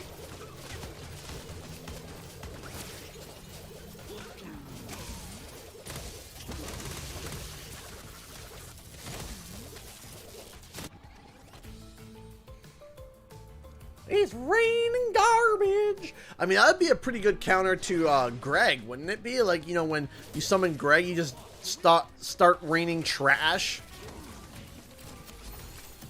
It's raining Crash Bash. I'm joking. Half joking. Half joking. Please don't jump. Don't jump. Don't jump. Cash in. Thank you. Thanks for watching.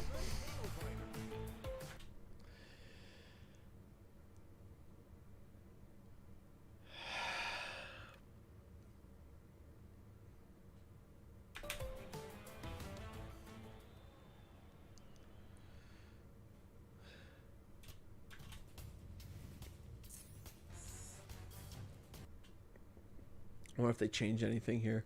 Okay, so we got is this new? How many times you summon the power?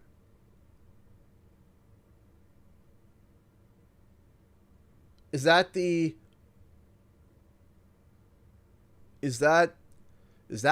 I think that's new. Yeah, I'm pretty sure that's new. No wonder that why was everyone playing a blocker?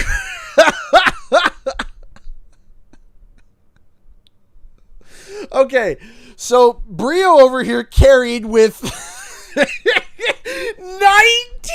eliminations.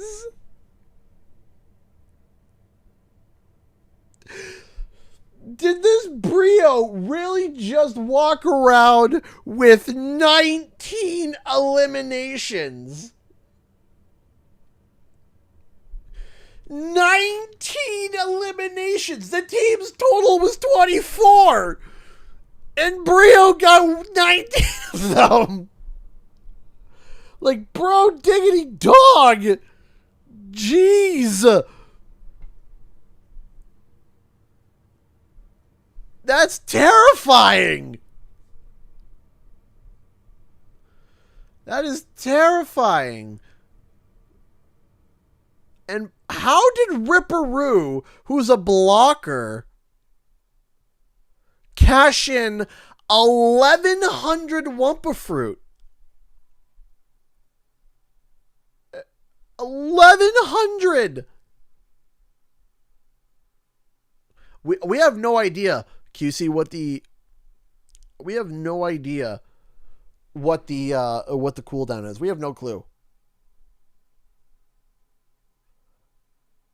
But gosh dang, one scorer in the entire match. One scorer. One! It was Crash on the enemy team. He scored the most in the game.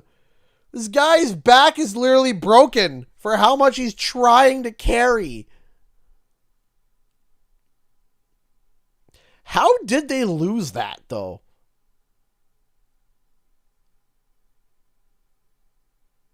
Because whoever was playing female Entropy got 47 relics, 12 eliminations, and was basically one of the only players that was going over the gem pads. Just by looking at this. Man, if I was female Entropy on the enemy team, I would be screaming right now. I would be so mad. I would be so mad that I cashed in 47 relics, got 12 eliminations, and had 120% participation with the gem blocked, with the gem pads, and lost. Yeah, I would be mad too.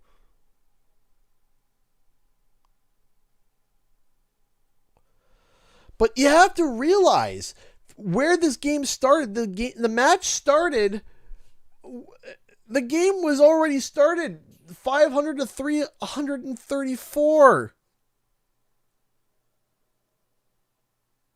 Right? So how long was this match? Was this like almost a 10-minute match? Has anybody legitimately had a 10-minute Crash Team Rumble match? Anybody?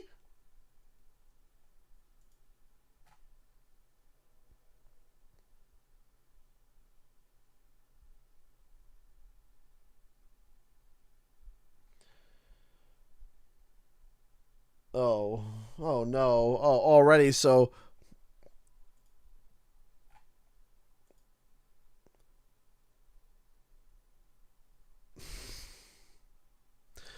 you see,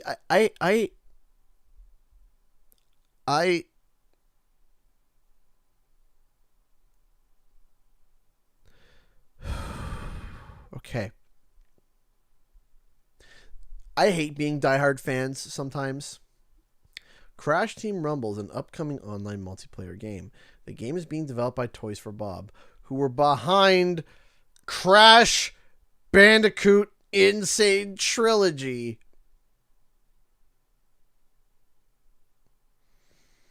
And Crash Bandicoot 4.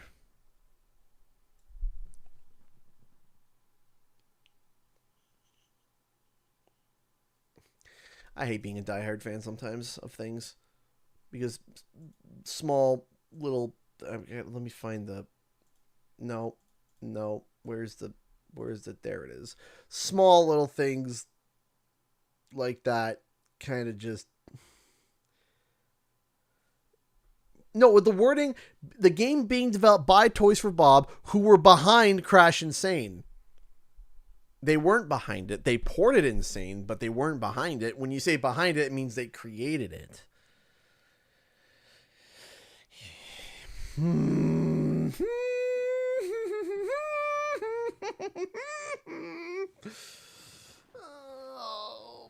So, you know, I was jealous, and now I don't know how I feel. Now I don't know. Am I still jealous? Yes, because I would have liked to be able to go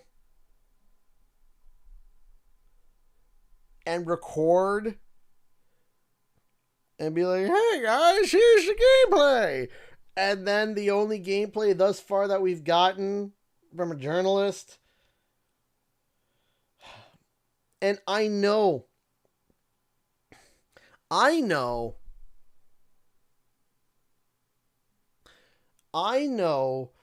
that. Yeah, I'm going to set the timer. I'm not going to hit start yet, though. I know that these people are learning, and they probably,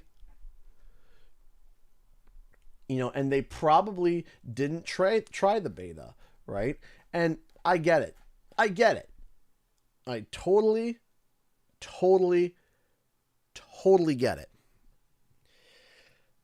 But in my mind, if I'm a journalist, which I kind of am in a way, I suppose, and I have journalist training, I suppose, I don't know. Am I a journalist? I'll let you guys decide that. I'll let you guys decide if I'm a journalist or not, because I don't even know. But if I'm going to go record gameplay, and I know I'm going to go record a game, and I want people to watch the gameplay and be impressed by it, I would want to do research to make sure that I knew as much as possible. And then, after recording and learning whatever it is I'm about to go record, I then would try a few matches, and then after I try a couple matches, I then would want to record after I got a hang of the game. Now, I've been to these recording sessions multiple times. I've been to the Crash Team Rumble one down in Cali. I've been to the CTR one. In Boston. I've done a couple of these rodeos, right?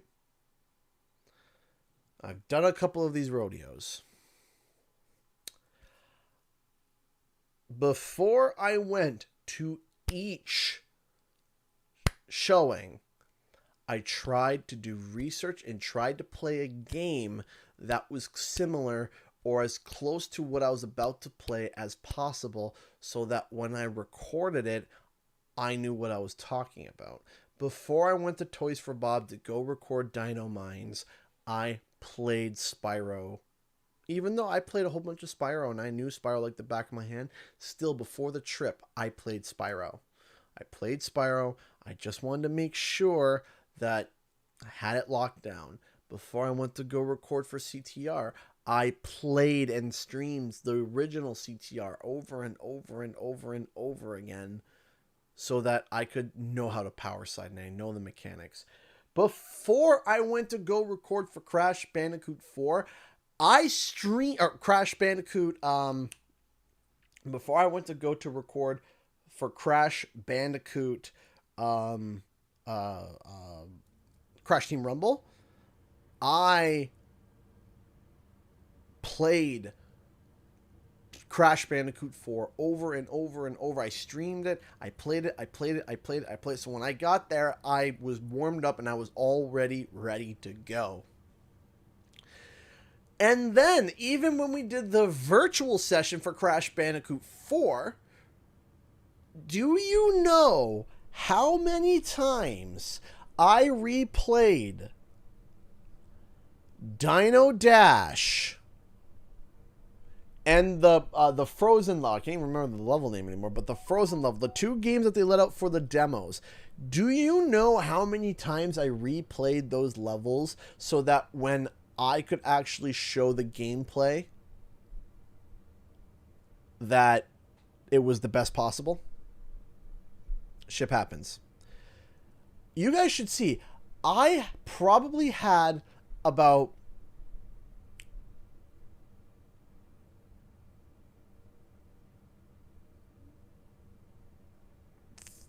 20 hours of gameplay for 2 levels because I wanted to make sure that everything was just, it looked good, it felt good, it looked like I knew what I was doing. But not just that, I actually had a time limit for each level to show how much I could show. I had a time limit. Hopefully I don't get in trouble for this. I had a time limit. They're like, you can only show an X amount of minutes. So I practiced so that I could race through the level, get 100%, do as best as I can, not die as often as possible, and I edited together and stitched together this version that showed as much of the level as I physically could show. And then when I released it, it was like boom, boom, boom, boom. It looked like I knew what I was doing. Because I know when I release footage for a game franchise that is important to people, even though it's important to me, but if I know I'm about to go record footage for a game that I know is important to people, I want to make sure that I brush up on my gameplay so that when the people want to come see my content, when they want to come and they want to see what it is I'm about to play, they are watching somebody that has some grasp of what they're doing so that they can determine whether or not they want to play or buy the game. And as a journalist, I feel, well, not journalist, I don't know. As someone who is recording footage and I'm about to present it to the world, I feel that I have an obligation to give it my best to make sure that I know what I'm doing so that when people look at my experience, they can see, hey, is this for me, yay or nay? Is this a positive? Is this a negative? Would I be able to play this? And that when they look at my gameplay, it's at least as close to as ideal of a gameplay session as possible. Right? I did my best. I tried my best to show what I can do. And that is why I get frustrated when I see stuff like this. And it's silly. I know. It's silly. And people say, well, they don't know. They're still learning. They're still playing. Okay.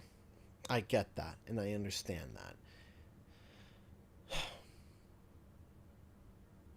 Just that it's still frustrating to me because I want to show people the game, even if it's a game that maybe I'm not so thrilled with. And if it's a game that I feel like that I didn't record well enough and I didn't do well enough, I won't even show it. There is a lost CGE playthrough of CTR floating around somewhere on my computer for when I went to go play Crash Team Rumble for the first time. And there is a random, when we played through all the stages for it was Clockwork Wumpa. Clockwork Wumpa. For Clockwork Wumpa, what had happened is that we went through and played the stage, and I did not perform well. I had never raced on it before. I had never done anything on it before, and I did not do the greatest. So we had enough time for one more race. We had time for one more race. And you know what I did? I picked the race where I did the worst. I said, let's do that one. And everyone was like, okay. Everyone was indifferent. Everyone knew that they just didn't want to do Electron Avenue again, which I wanted to do Electron Avenue again, but I thought about, like, what race did I do the worst on? And it was Clockwork Wumpa. And I said, okay, I want to go back to Clockwork Wumpa, and I want to do it again. And everyone's like, okay, sure, we'll do Clockwork Wumpa again. And we went back, and I switched to a character that I knew, and I think I got first place on that one. On the second attempt. I can't remember. It was either first or close to first. And I had it locked down. And I wanted to try to get the best.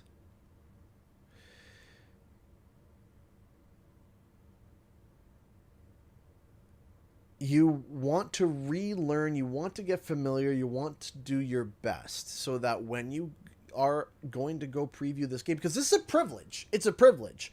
It's something that is very, very hard to do, to turn around and say, like, hey, I got to play the game early, and not only did I get to play it early, I have in-game footage, and the production company is letting me release it to the public, right? That is an absolute privilege. To be able to do that is something that people don't realize how hard it is to get into those opportunities, to say, I want to go to your studio, I want to record gameplay, and I want to upload it.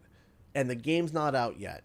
Because they're very particular. They don't want to, oh, what if a bug happens? And so, they only give it the trusted sources. So I know how hard it is as a small content creator in a smaller content creator in a very big pond. I know how hard it is to get exclusive gameplay and first looks and early stuff and be able to post it. And when that opportunity is given and the gameplay that they release isn't the best that it could be, I feel like it shows a disservice to the game itself.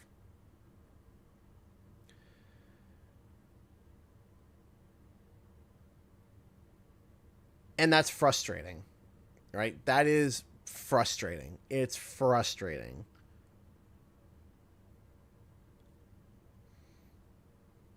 Now, there might be some stipulations here where they said, hey, you can only record one match, right?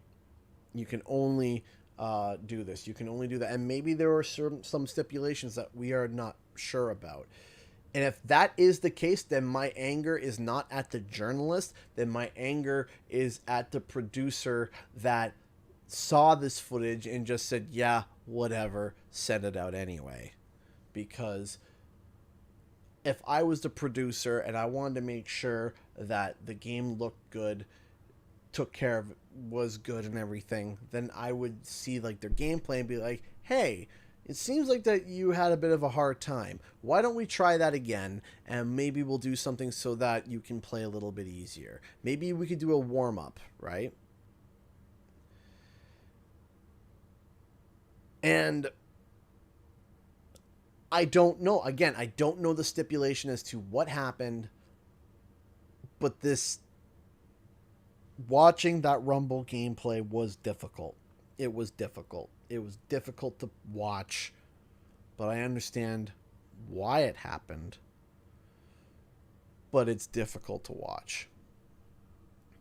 And if I do get the opportunity to somehow get some recording in again, I promise to you guys that all the characters that I'm going to play, as much as possible, are going to be characters that none of us have seen yet. Right? I'm going to play Catbat. I'm going to play Embryo. I'm going to play Ripperoo. I'm going to play Female Entropy. I'm going to play all of the characters that we haven't seen yet so that you guys can see it. And I'm going to be pulling out skins, and I'm going to be pulling out customization options. I'm going to be trying my best to do that. I'm going to try my best, right? If I get that opportunity. I don't know if I will. We're 10 days away, but if something were to come up to suggest that I could do it, then by golly, I am going to try my best to do it. By golly, I'm going to try my best. So, with that said, let's get to Q&R. If you guys got any questions, please fire them away, and I will try my best to answer them. I will try my very lime rickety best. So, as I said, I recorded six videos today. I recorded a Sonic video. I recorded a 4 Crash Team Rumbles, 5 Crash Team Rumbles, 4 Crash Team Rumbles, and then a general wide one that includes Spyro and other characters. Thoughts of Mortal Kombat 1. It looks interesting. I kind of fell out of Mortal Kombat 1 after Mortal Kombat 8, I think. I stopped playing it. But I've always appreciated and, enjoyed Mortal Kombat. I always enjoyed playing it with the family. My parents and brothers, not my kids. Thoughts on The Legend of Zelda getting a movie from Illumination? I think that Illumination showed that if you give them the money, you give them the chops, and you give them the time. I think Illumination just proved that they can do really good movies. I mean, you can't deny the fact that the Mario movie made over $1 billion and became number 2 and potentially number 1 animated movie of all time. So, I mean, I'm excited, right? I'm excited to see them do a Legend of Zelda. Thank you, Boba Fett. I appreciate that. I try my best. Okay, Queen Pen, I can understand. Have you read the comic for Cat-Bat Origin? I did. If you could create a theme park, what would it look like? Space. It would be a space park. It's the first thing I thought of. It would be a space park. It would have... And it would also be a park that would be available to be open at night, and it would glow in the dark, and it would have interior roller coasters. It would be cool. It would be neat. It would be sci-fi themed. It would be dorky. It would be a space theme park. Space. So what's your plan for the launch week as far as streams go? Stream until my eyeballs bleed. Yes and no about that plan. The direction is depending on when the game goes live, because that's the problem. That's the issue, is that if it goes live at midnight, we got a little bit of a problem because, my mods need to sleep and my mods need to rest, and telling them, okay guys, 12 hours stream, midnight, let's go everybody, wake up. That might not be great. So what might happen is we might do a, if it launches at midnight, it all depends on the time it launches. It all depends on, because sometimes it can launch at like 9 o'clock the day before or whatever. In that case, then we can adjust. But once we get a final time, we'll be able to really figure out. But if, let's say, it is to go live right at the strike of midnight, let's say, then we would probably I would let my mods know, and we would probably only do a 2-hour stream, go to bed, wake up, and then at 10 o'clock start the 12-hour stream. Hi, Vintage Plushies.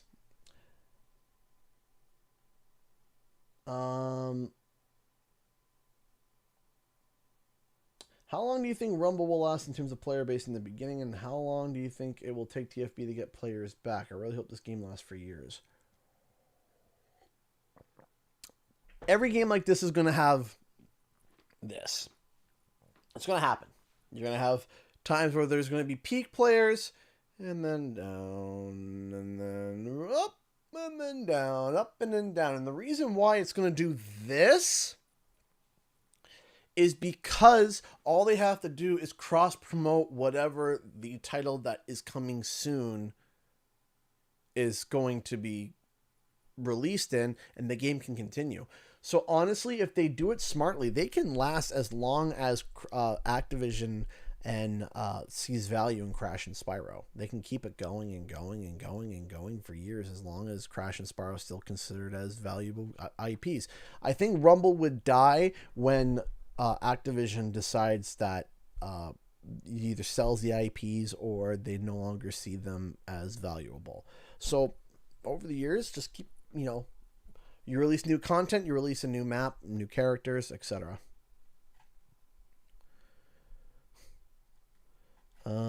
Okay, let's see here.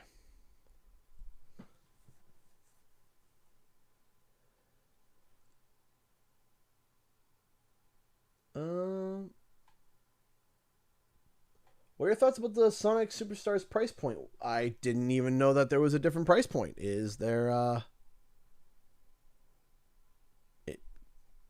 what's the price point? And I can tell you. Do you think Prowler will be an ally? I have no idea. If you were the CG of YouTube, CEO of YouTube, what would you do? That's a hard question. That's a very hard question to ask. I think that the big thing would be clarity. I think that would be the biggest thing. The biggest thing is showing clarity as to why people watch and whether or not because they turn around and say, oh, we don't really know the algorithm. It's like, yeah, but you can make an idea as to how the algorithm works and give better ideas. And it's kind of veiled in this clarity of, oh, your video needs to do this, but it also needs to do that, and it needs to do this. And tags are important, but they're not important, but we're keeping them. And but you need to tag your video, and descriptions are important, but the searchability. So, I think that sitting down and being like, hey, here is the formula for creating a good video. Here's the general idea that we think. It doesn't mean if you follow this formula, it might have the best chance of blowing up.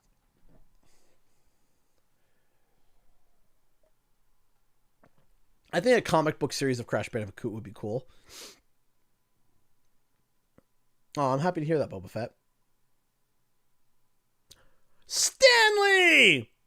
Oh my gosh! Stanley just donated $50 through Streamlabs. What? We're now at $90. Stanley, dude, thank you. That's incredibly kind of you. Thank you. Thank you so much. Dude, thank you. Thank you. Thank you, thank you, thank you, thank you. Tied with the highest donation of the night. Thank you. Thank you, Stanley. That is so kind of you. Thank you.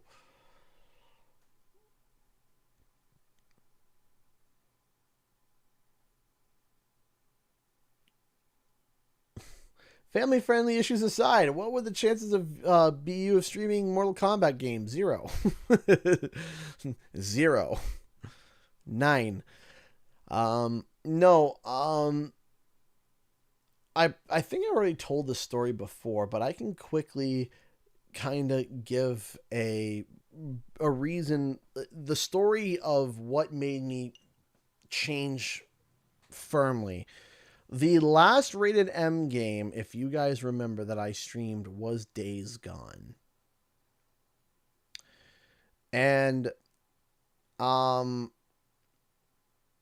played it once or twice. It might have been once, twice. I can't remember. And the interest was moderate. And that was it. And then it might have been Ghost of Tsushima, but Ghost of Tsushima, I was able to turn the blood off. I was able to turn off the decapitations and blood. And that's why I streamed it. I streamed that because of that, but even that I realized afterwards, no, I can't do it anymore. But after Days Gone, Horizon Zero Dawn's rated T for teen. Horizon Zero Dawn's rated T for teen. I know that because I'm looking at the Gorilla Edition over in the corner there. So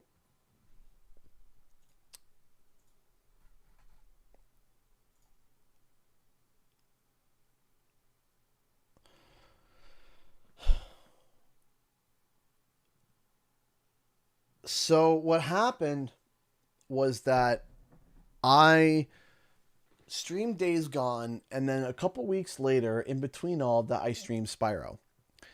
And a mother reached out to me on Facebook.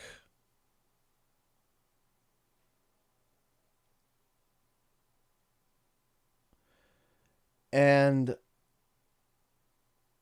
she showed me a picture of her young son watching the Spyro stream while eating his morning cereal, with a story explaining that they can't watch the streams because it's too late, but they watch them every morning.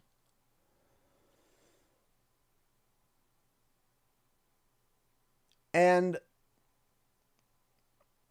there was something that hit my heart that I thought of, which was, what if that kid was watching Days Gone instead of Spyro? You know, the parents throw my channel on for the kid, and, you know, it's just auto playing, jumping through videos, and it lands on a Days Gone stream. And it terrifies him, and it scares him. How would that make me feel? And I have 3 kids now. I have 3 kids. David is going to be 5 in a couple of days.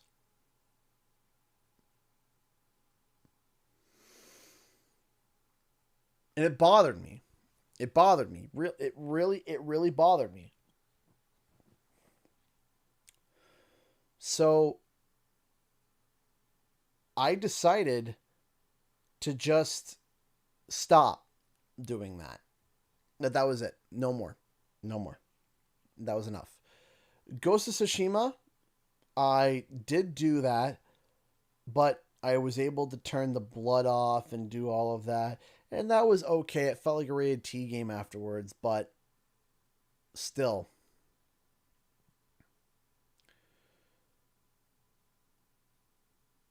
And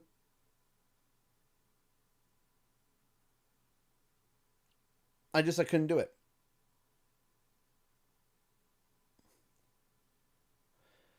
I couldn't do it because I just imagined a young kid watching my content.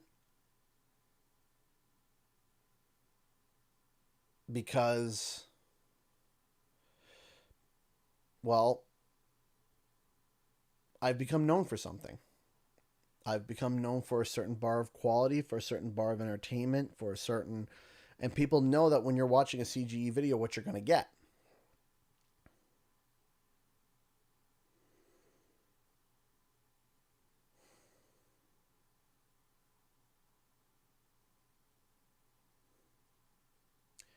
So I know some people are saying, well, why don't you just make a second channel where it's CG at night?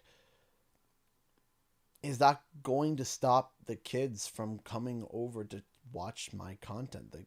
The children and the families that watch my content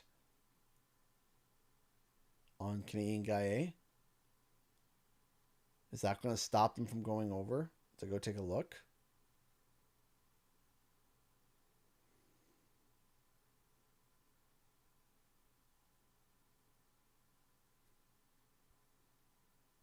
Is that a risk I want to take? Do I play these games on my own time? Absolutely. I've stated that God of War is God of War is one of my favorite games. That game is brutal. I was raised on Warcraft 3, which has blood and gore, StarCraft. And I still enjoy those games to this day.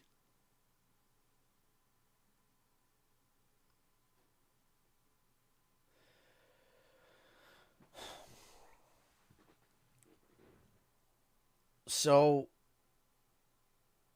for me,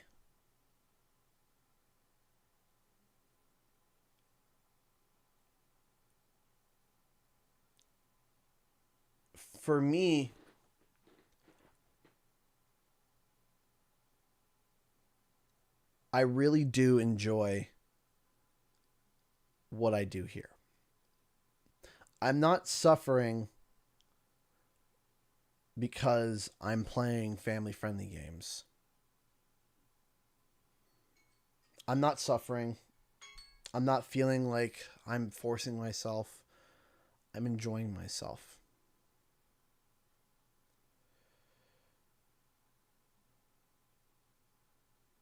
I'm enjoying myself to be here. I like it here. I like this spot. And while I'm not responsible, you're right, I'm not responsible for what other kids watch.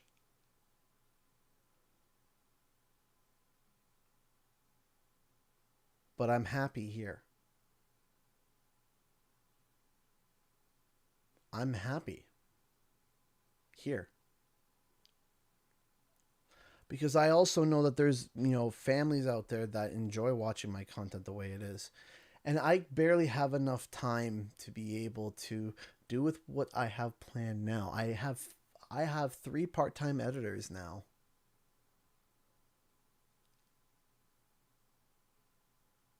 I'm trying my best. I have so much work on my plate, and I have so many ideas. So, let the other channels do that stuff. There's lots of channels that you can watch that cover the mature content. There's lots of channels that play the mature games. There's lots of them. Go watch them. Go play those games. I'm probably playing those games too behind the scenes. But here,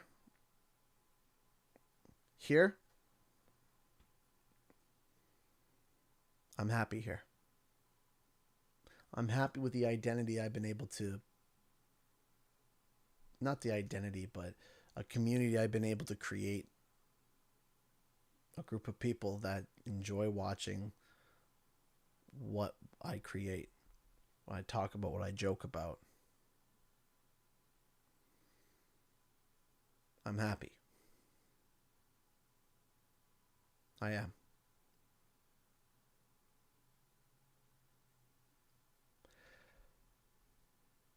Even if I was told that, hey, in order for you to reach your 100,000 goal, you have to start streaming mature games, I'd say, well, then I guess I'll be a sub 100,000 channel.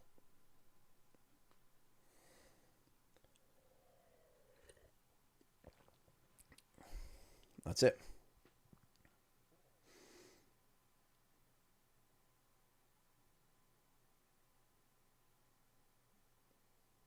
And I'm taking my time with this question because a lot of people have asked this question, and a lot of people have speculated some weird things on social media, and a lot of people have said some nasty things about me on social media, and I'm aware of them. I'm aware about them.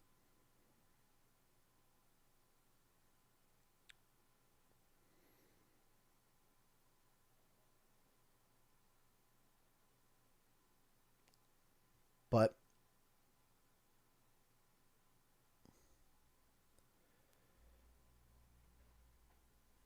I limit myself because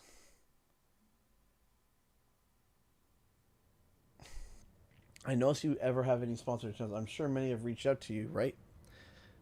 Dagger, I get dozens every week. Dozens every week. Offering me amounts from $100, $700. I was given a $2,000 offer once. I said no. Could I use the money? Yes. Gosh, yes. Could I use it to be able to... could I use it to be able to grow? Absolutely. Absolutely.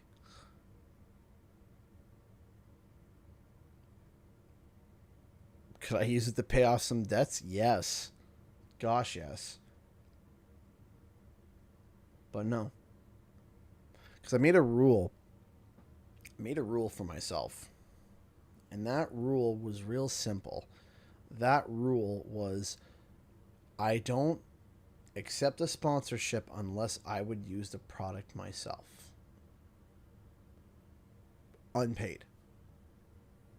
If they're like, hey, check this product out, and I try it and I like it, and I think it's cool, it's like, would I use this on my off time? Would I ever use this at all? If the answer is yes, I say yes to the sponsorship. If I look at it and I'm like, I will never use that product, I don't want that product, I'm not going to do it, then I say no. No. Because why would I? Why would I accept a sponsorship for a game that I am not going to play ever again? Why would I accept a sponsorship for a game that I have zero interest in? Why would I accept sponsorship for a product that I would never use?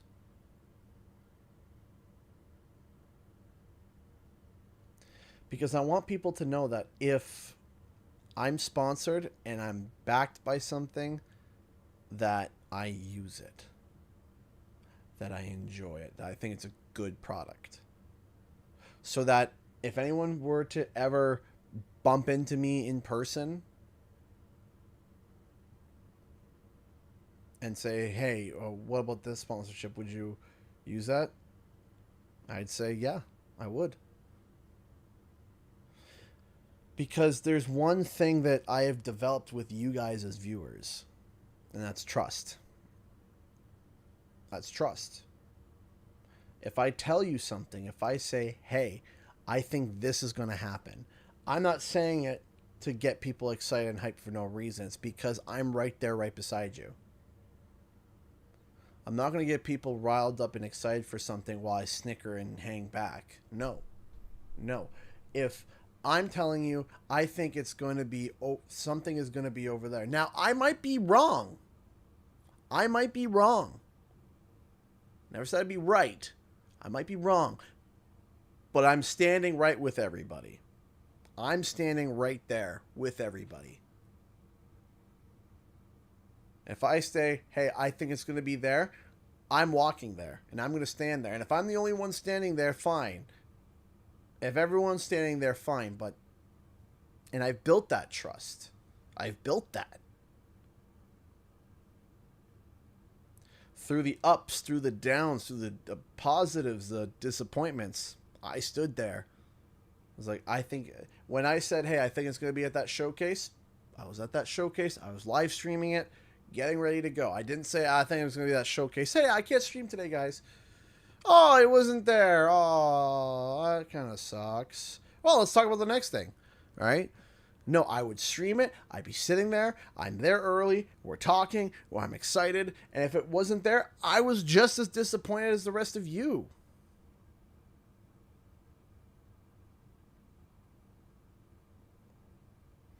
And yeah, I take smack and people yelling at me and getting angry, and I understand why. Because they're frustrated. They're mad. But they can't say that I led them astray and I stood back and watched as they got, rolled over. Because if they got rolled over, I got rolled over too. Right? That's why I couldn't get off the Rumble. The Rumble story. I couldn't get off of it. Man, do you know how many subscribers I lost? How many people that didn't want to hear me anymore? How many times people were like, stop talking about Wumpa League. It's not going to happen. And I'm like, I can't get off of it. I can't get off of it. I can't do it. I cannot get off of it. I think that it's going to be real, and I stayed on it, even through all the hate comments, even through all the smack talk, even through all of the social media backlash, even through all the annoyed DMs, even through every single thing. I didn't let go of it. For 2 years, I didn't let go of it. And then in December 2022, bang, it's revealed. there it was.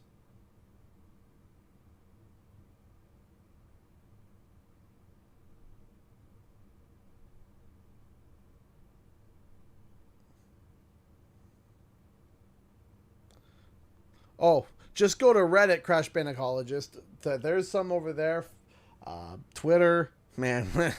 Oh, the Discord servers. Oh yeah. Oh yeah. Oh yeah.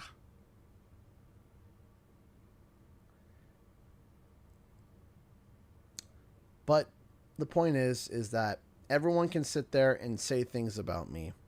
They can call me names. They can say I'm this. They can say I'm that. I did this. I did that. Blah, blah, blah, blah, blah, blah, blah. And I make mistakes. I'm not perfect. I made errors. I've said things wrong. I've done things wrong. In the past, I have. I'm not going to sit here and act like I've never done anything wrong. But if there's one thing that I've tried my best to do, if there's one thing that I tried my best to do, is to be real and to be honest. Trying my best. That's all I can do. This Q&R has gone on for way too long, and my mods need to go to bed, and I need to go to bed. My wife is probably wondering what's happening. So, thank you so much for watching, everybody. I do appreciate you guys tuning in. Thank you, thank you, thank you. Thank you so much. Tonight is absolutely great. If I am back tomorrow, we'll be continuing Crash Bash. Stay tuned for that. I don't know if I will be back tomorrow. I might need to try to take a break. Maybe. I don't know. We're going to have to try. We will see. We will see. And I'll let the mods know too. But if not, we'll be back next Thursday with Crash Bash. And then I think we'll go back to CTR again because it'll be the last stream, the final stream before Rumble comes out. So, thank you so much for watching. And I'll see you guys in the next video and our live stream. Time for the countdown. 10, 9, 8, 7, 6, 5, 4, 3, 2, 1. Bye.